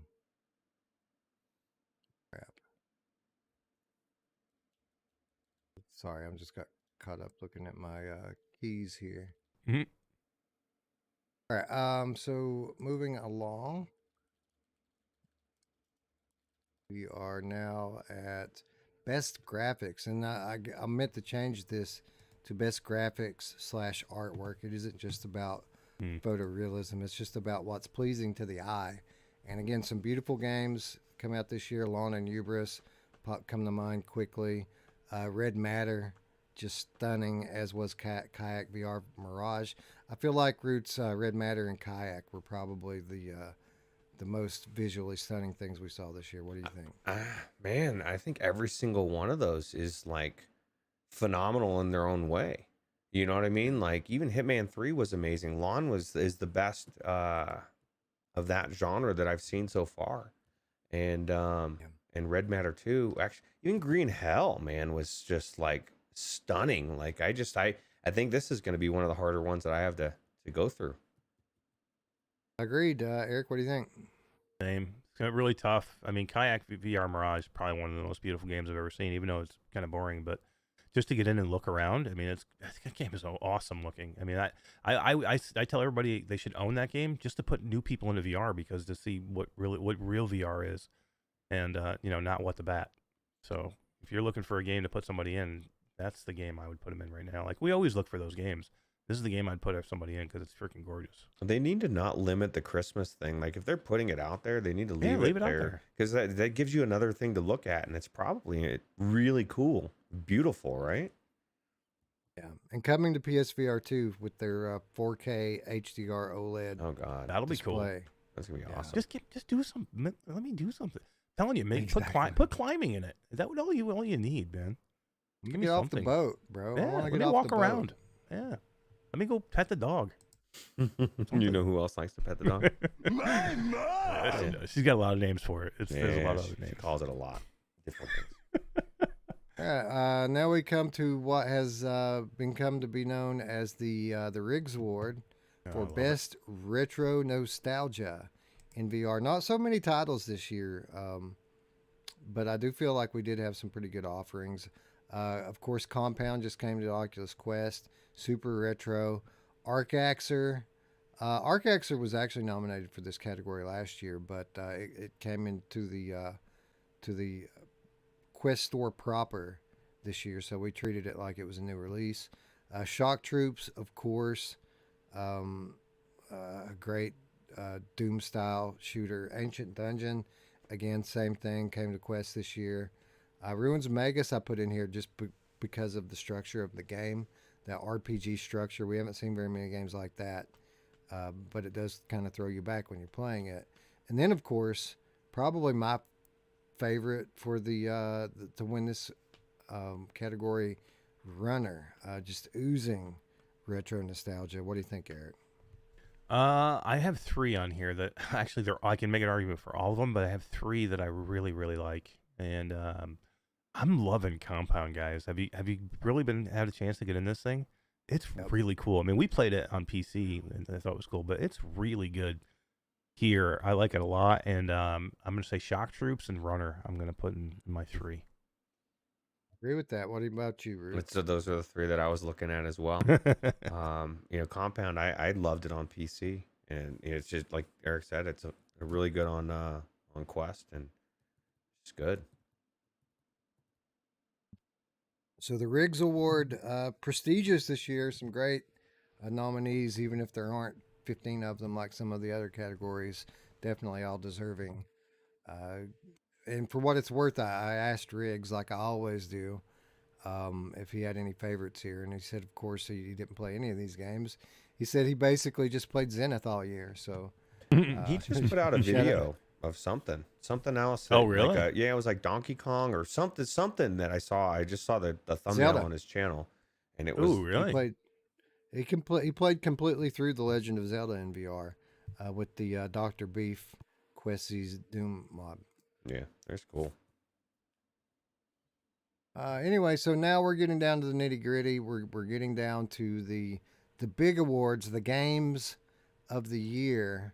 But before we do that, let's one more time give out some keys here. It's been a minute, and Oprah's getting restless. She's excited. Her restless legs. Look at her. She's so excited. Actually, she wants to be Shocker Oprah for a second. Oh, who doesn't want to give Oprah the shocker? Oh, I got to get rid of this one behind her though, so it doesn't look weird. It didn't Alright, look so weird let's see. before. What do we have here to the left to give away? I love Oprah. She's always here to give away games. She never even questions it. She just shows up. Like, what a trooper and a champ. She's there, man. She's really always You rolling. know what? We just did retro nostalgia, so why don't we give away some Ivanovich games? Ooh. Oh my god. That's awesome. We have a single copy of 1976 Back to Midway, which is an awesome airplane shooter. First person to write 1976 in the chat wins a copy of the game on Steam. What a gem, man. All of his games are his Ivanovich games are amazing. While we're at it, we've got 2 copies of Operation Warcade. Ooh, that we will wow. give away That's as one of my well. favorites That's all one of time. the best ones. Yeah. It is. That's one of my all-time favorites. So again, first 2 to put the name of the game in the chat wins the game. Red You got Red Rotor winning again. Congratulations on winning 1976. If you don't have Operation Warcade, I question your soul You- if you don't jump you need on to that. get This it. is one of the best games. Yeah, love it. It's so cool, man. And 76 is great too, man. This so you can like level up your plane so much in that game. It's just those type of games they ooze nostalgia, right? Yeah. Ryan Brandon claiming one of the copies of Operation Nice. Warcade. You're gonna It's love a it, great Ryan. I game. guarantee it. I got hooked on that game so much that I put myself at the top of the global leaderboard. Did you when really? I was playing it. Yeah, number 1.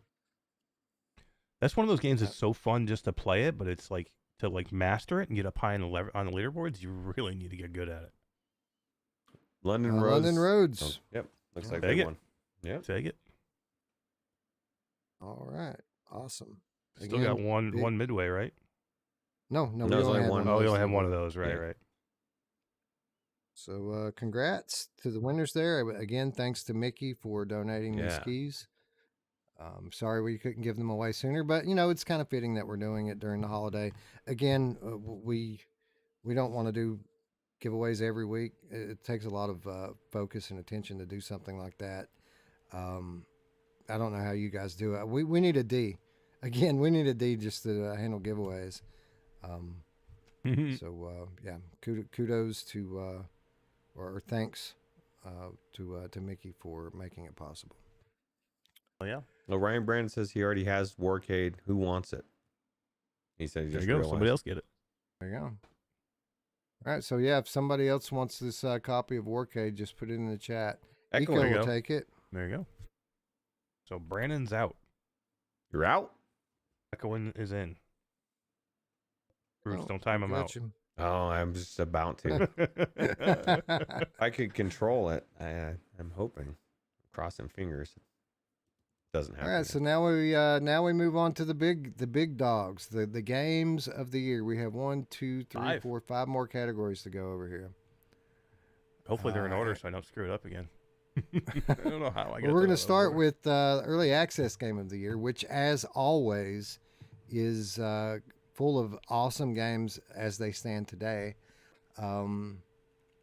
Living Remain, Wandering in Space, awesome Paradox of Hope, Requisition, both awesome games, and then VR, very popular. And I put Tracery of Fate in here because it's, even though it's not getting very much press, it's a very good, very polished game as it stands today. So I feel like it deserves to be here. You played it? I didn't even know what is it. I never heard of it. Yeah, I saw yeah, it on we the, got I it. saw it on the list, and I was like, I was talking. No. I thought I was talking to Ruuts earlier, but he was gone in Discord earlier when we were talking, and I'm like, what the heck's Tracery to Fate? I've never heard of it.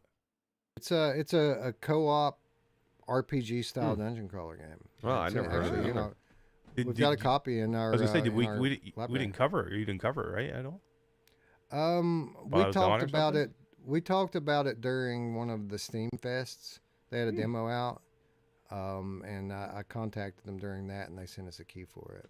Cool. Check it out. But I don't think we like focused on it for an episode or anything. But we did some coverage of it. Nice. I'll have to check it out. Yeah, it's really good. Anyway, a tough one, Roots, to pick here. I feel like any of the top four for me, like Living Remain, Paradox of Hope, Requisition, Wandering in Space, all just a blast. Yeah, they're all good. And then even Veil VR, haven't played it, but people say it's amazing and that they're constantly adding stuff to it. Yeah, it's definitely a hard decision here. Yeah. What do you think, Eric? I dropped Requisition down on my list a little bit. I just didn't have as much fun in that as I thought I would. The whole idea sounds great about But building all these things and making them, but I don't know, it seems like a lot of work in the end. when we played this game, the campaign had yet to be implemented in it. Yeah, Like, no, I know. It's just, but nothing. That it's still the same thing. Like, you're still trying to make all these weapons and make bombs, and it just seemed like it was like the juice wasn't worth the squeeze. Like, it was a lot of effort to go in and make this leaf blower, fire, flamethrower. But in the end, I'm like, okay, like there was a lot of work went into that, and I'm like, I just don't know if I want to go do that again. Found myself grabbing a lot of just guns. Yeah, Yeah, because you could kill him. You could kill him just as easy with just a plain rake as you could with a rake with a chainsaw on the end of it. But then again, that's pretty cool putting a chainsaw. I mean, it is for sure. But I love Living Remain, love Wandering in Space. I had a lot of fun in Wandering in Space once they fixed a lot of the problems in there.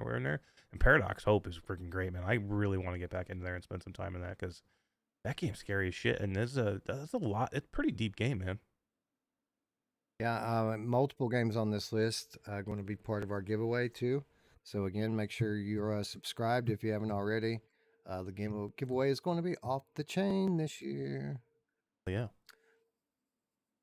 Anyway, moving along to where am I at? Game of the year. Moving on. Oh, VR game. Well, let's do this, Roots. I don't want to start on the overall game of the year. Let's go to the top now. Start with PSVR and work down. Of course, PSVR game of the year. Not a lot of banger releases on PSVR this year, but they did get three big bangers: Moss Book 2, Zenith, and Wanderer. And Eric, I feel like we're going to be coming back to this debate and argument quite a bit as we go through these last few categories. Yep, because they're up for each platform and they're all damn good, man. They're all damn good. These debates, these last few, are gonna be some of the hardest that we have. Yeah, I think here, especially between Zenith and Wanderer, you've got Zenith with that heavy multiplayer aspect. Lets PSVR players play with Steam players, play with Quest players. But then you have Wanderer, which looks like a freaking PC game on PlayStation. And not to mention how awesome and fun the gameplay and storytelling is. Mm-hmm. Yeah, tough one. It's time travel. Who doesn't love time travel, right? That's right. Moving on to the MetaQuest game of the year. A few more entries in this category. Those three, well, actually, no, Wanderer not part of this one, as Wanderer too much to get put on a quest. But some great ones in its place.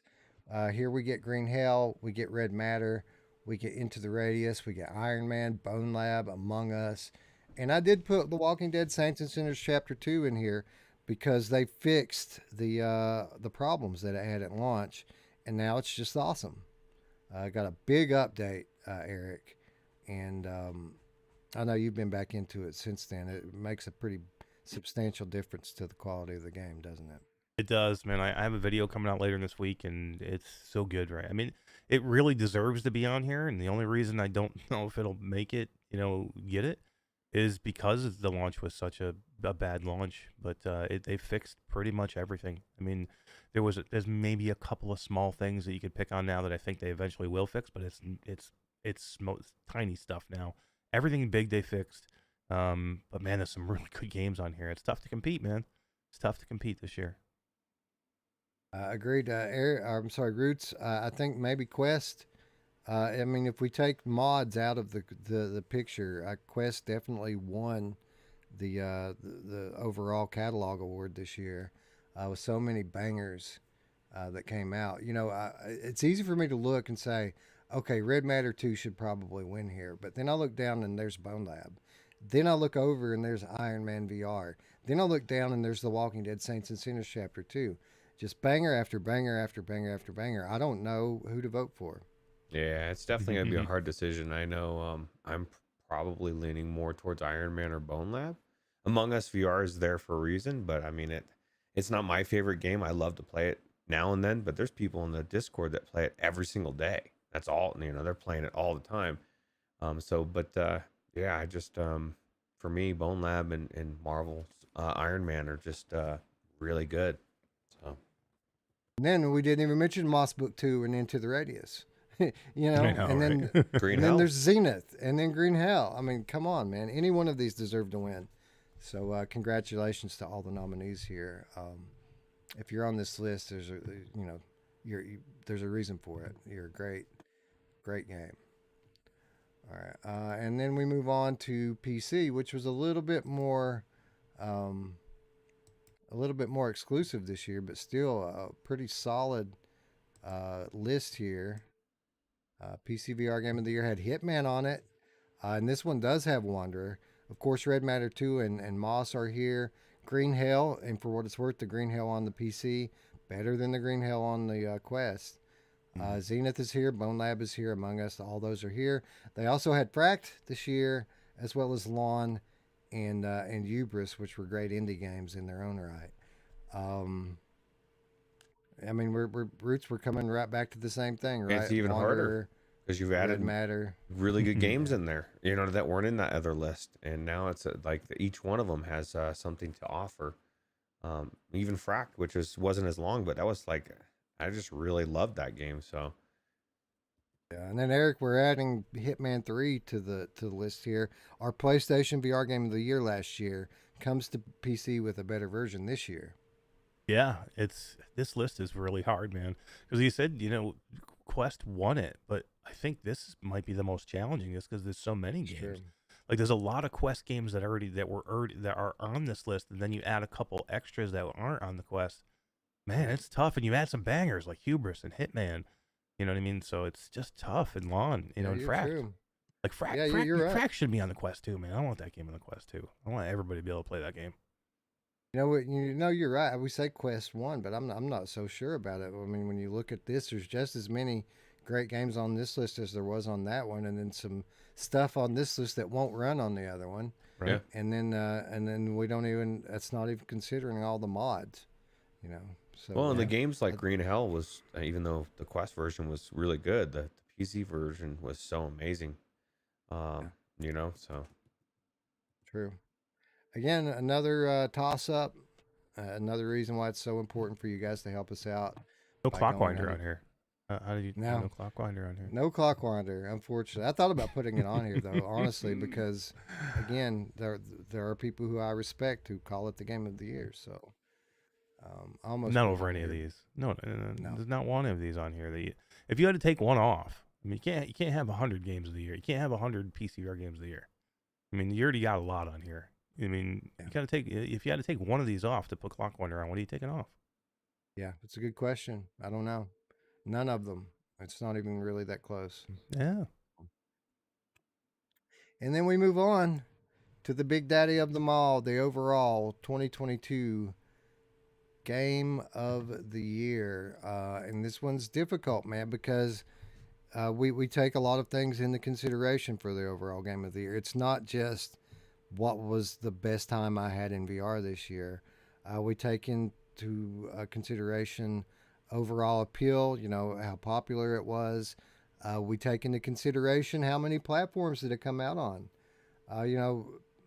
For example, probably had the most fun in Half-Life Alyx the year that it came out. It was PC VR Game of the Year, but it did not win overall Game of the Year because The Walking Dead Saints and Sinners was great on PC. It was great on Quest. It was great on PlayStation. So it was the Game of the Year overall that year. So I could see a situation here, Eric, where Moss Book 2 doesn't win any of the platform games of the year, but might win overall VR Game of the Year because it's great on every platform. This is a tough one. You can make a kick-ass argument for any one of these games. This is another one that right now I can't narrow it down. Any one of these games I can sit here and we could argue back and forth because I think there's an argument to be made for every one of them. You could make the argument that Zenith is the overall game of the year because not only is it out on every platform and it's good on every platform is playing together in That's a true. unique way. Mhm. Like I still don't know how they do that. Yeah. It's true. Yeah, that's a very good point. Zenith out on every platform, and they can all play together. A lot of the reason why After the Fall won our Game of the Year last year was because of that very same thing. And look how much Zenith. I mean, if you take a look at this, all these other games are stagnant games. Zenith has added so much more to that game than what it originally shipped with, and fixed bugs. And I mean, they've done a million different things with this game, and more to come. Where a lot of these games are it. This is what you got right now. So another argument for Zenith. Yeah, it's still technically early access too. You know, I put it on Right. all these lists, treating it like a full release because of all the content that and work that has gone into it. But still, a lot to come for this game. So yeah, it's a tough one. If I'm picking, the best time I had this year, maybe Red Matter 2, maybe Wanderer. If I'm going to pick on technical achievement, Green Hell VR is a technical achievement. Bone Lab on Quest. It's nuts that even runs on Quest. Best fun with friends. Best game to play with your community. Among Us VR. Yeah. Yeah, or There's a- Zenith. Yeah, or Zenith. There's a huge argument for Among Us VR. You know, because everybody's like, "Oh, Eric, you're a graphics snob. That's why you don't want What the Bat." I don't care about. I mean, the game. I mean, graphics are a big deal, okay? But nobody's gonna vote Among Us as like the most beautiful game of the year. But guess what? The gameplay is fun, and you get the cool stuff. Do cool stuff with it. You can bring a lot of people in there and play, and it's pretty flawless. Again, across multiple platforms. So I think it's done pretty well. And I could make an argument for that game. I've had a lot of fun in Among Us already, and people are still playing it. There's still people getting in right now in Every day. in both of our communities getting hooked up and playing this game. Yeah, on the daily, people playing this game. It's really for a lot of people, it's surpassed Walkabout as their Yeah. go-to, hang out and chill game. Agreed. Yeah. So there we have it, folks. That's the 2022 show awards. Again, you can tell by all of the attention, the detail we've put into this nominee list. Again, building the categories around the games and picking the winners based on the same criteria. We are the real VR awards, and even though our audience is small, we have our integrity, and we that's something I keep mentioning it because it's something I'm very proud of this year. When you see what has happened in the larger VR media, I'm proud to still be here doing this, representing the studios and representing the gamers the way we've done since day one. And Agreed. that is that. So again, for those of you who missed it, the 2022 show happening on the 15th of January, Sunday, the 15th of January. Tune in as we will name winners for all of these award categories we've laid out here today. We've got again like 60 keys, most of which come from the last few categories that we talked about. You know, early access game of the year, all of the platform games of the year. Most of the keys come from that group. So we've got some bangers. We also have some keys from games on the best supported list. So again, we're going to have an awesome giveaway this year. Again, we're fairly significantly scaled back in terms of scope. So we're not going to be going 12 plus hours this year. I don't know. We've almost gone 4 hours. I know that's on what the prep Mepper was. show. Mepper was saying he was surprised that we're still going, and I was thinking, I'm not. You know, like this is how we roll, and this is the prep show, and we already did 4 hours, but Yeah. we're gonna do 24 hours crammed into 6. I keep saying that. That's what we're doing. That's You're gonna right. get 24 That's hours. right. of If we get done in 6 hours, I will live stream Beat Saber. content. There you go. There's a reason. Oh, now for it. there we go. There we go. I think Mash is right though, like because we There's no know way. we just There's we no like way. to talk. We like to expand on what we're saying. So Well, I mean, honestly, I felt like there were some other things that we touched on today that we really didn't need to, but I felt like it's been, 6 weeks since we True. really all sat down here together and had Yeah. a show. So, and again, it's the holiday season. We're on vacation. I don't have to go to work tonight. So, why not hang out and talk to our friends that we have missed so greatly. Yeah, absolutely. Salvador with the $10 US donation says, peace out, everyone. Thank you, Salvador, for the support. Very much appreciated. Thank you, Lon, for being here. Let's do one more giveaway. Although I don't have any like super awesome bangers to give away.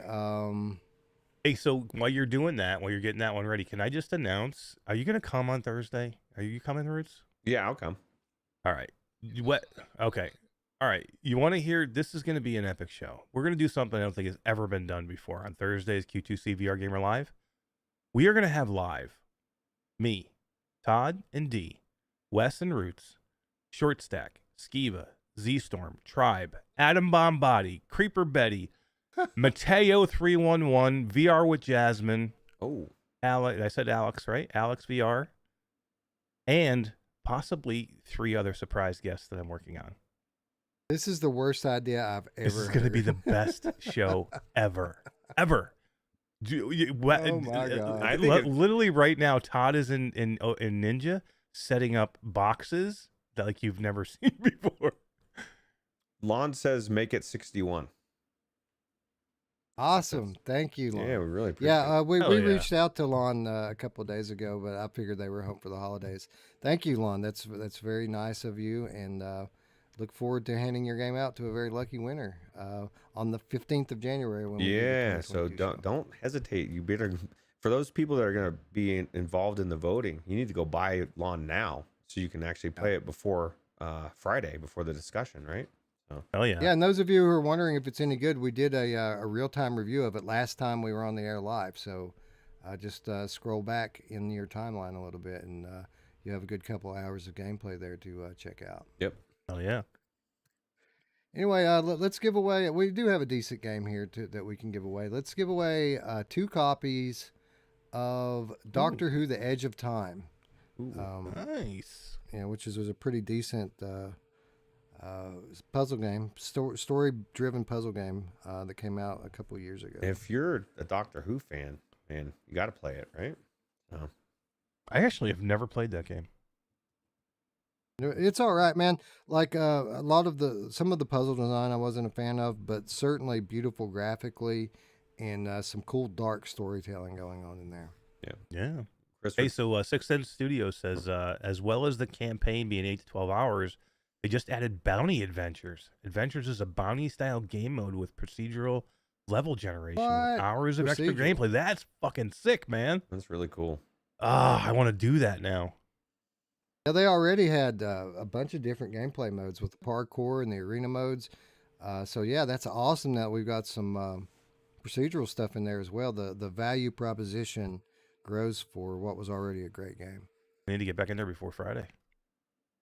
So Chris9989 and Michelle B, if I'm not mistaken, the Yep. winners of Doctor Who. Yep. And Zaylin Congrats. Maru with a $30 super chat says just dropping in to say, hey, fellas. You can drop in with that any day you want, as well as just saying, hey, what's up? We appreciate you. Hell yeah. Thanks for hanging Hell out. Thanks yeah. for the awesome donation, Zaylin Marie. That's amazing. Thank you so Absolutely. much. Merry Christmas and Happy Holidays. Thank you. So those last 2 donations there cover the $2 $20 PSN codes that we're going to There give you away go. during the 2022 show. Yeah, because that's one thing. Again- Every bit of money that ever comes into us gets redirected to the channel. We don't ever spend it, unless it's like games we got to cover, but it's not. It- That's it. Yeah, we don't just go blow it on hookers and blow as much as I've like to. We are going to Vegas this That's week. though, right, so that dude. You might be guys, Hey. you guys, a little bit wow, more you got your difficult. wives with you, so That's true. We got to dump Hey, them my for a wife, night. hey, my wife's awesome, bro. She's down. She's down for hookers and blow. You know who else is Yeah. down for hookers and blow? My mom. She is. I'm bringing too. her. Bring her. She's shaking More her the head merrier. no at me. Well, we might have to talk her into it a little bit, but I don't know, man. Good Anyway, luck. yeah, well, cocaine's a hell of a drug. That's what they say. That's true. That is true. Anyway, that's going to wrap up our show for this year. I want to thank everyone who hung out with us live. I want to thank everyone who's watching after the fact. Guys, again, get on the Discord, vote for these in these polls. We're going to need help selecting the winners. Patrons, watch your inbox. We're going to be sending out a notification tomorrow to get RSVPs so we can properly plan our meetup this Friday night. I hope to see you all there. And check out the new merch store. There's a link to that down there as well. And with that said, friends, I'd like to thank you all once again for watching. For Ruuts and Eric, I'm Wes. We'll see you next year, friends. Or Thursday. We'll see you Thursday over on Q2C VR Gamer. That also linked down below. Bye. Happy New Year. Take it easy. See you later.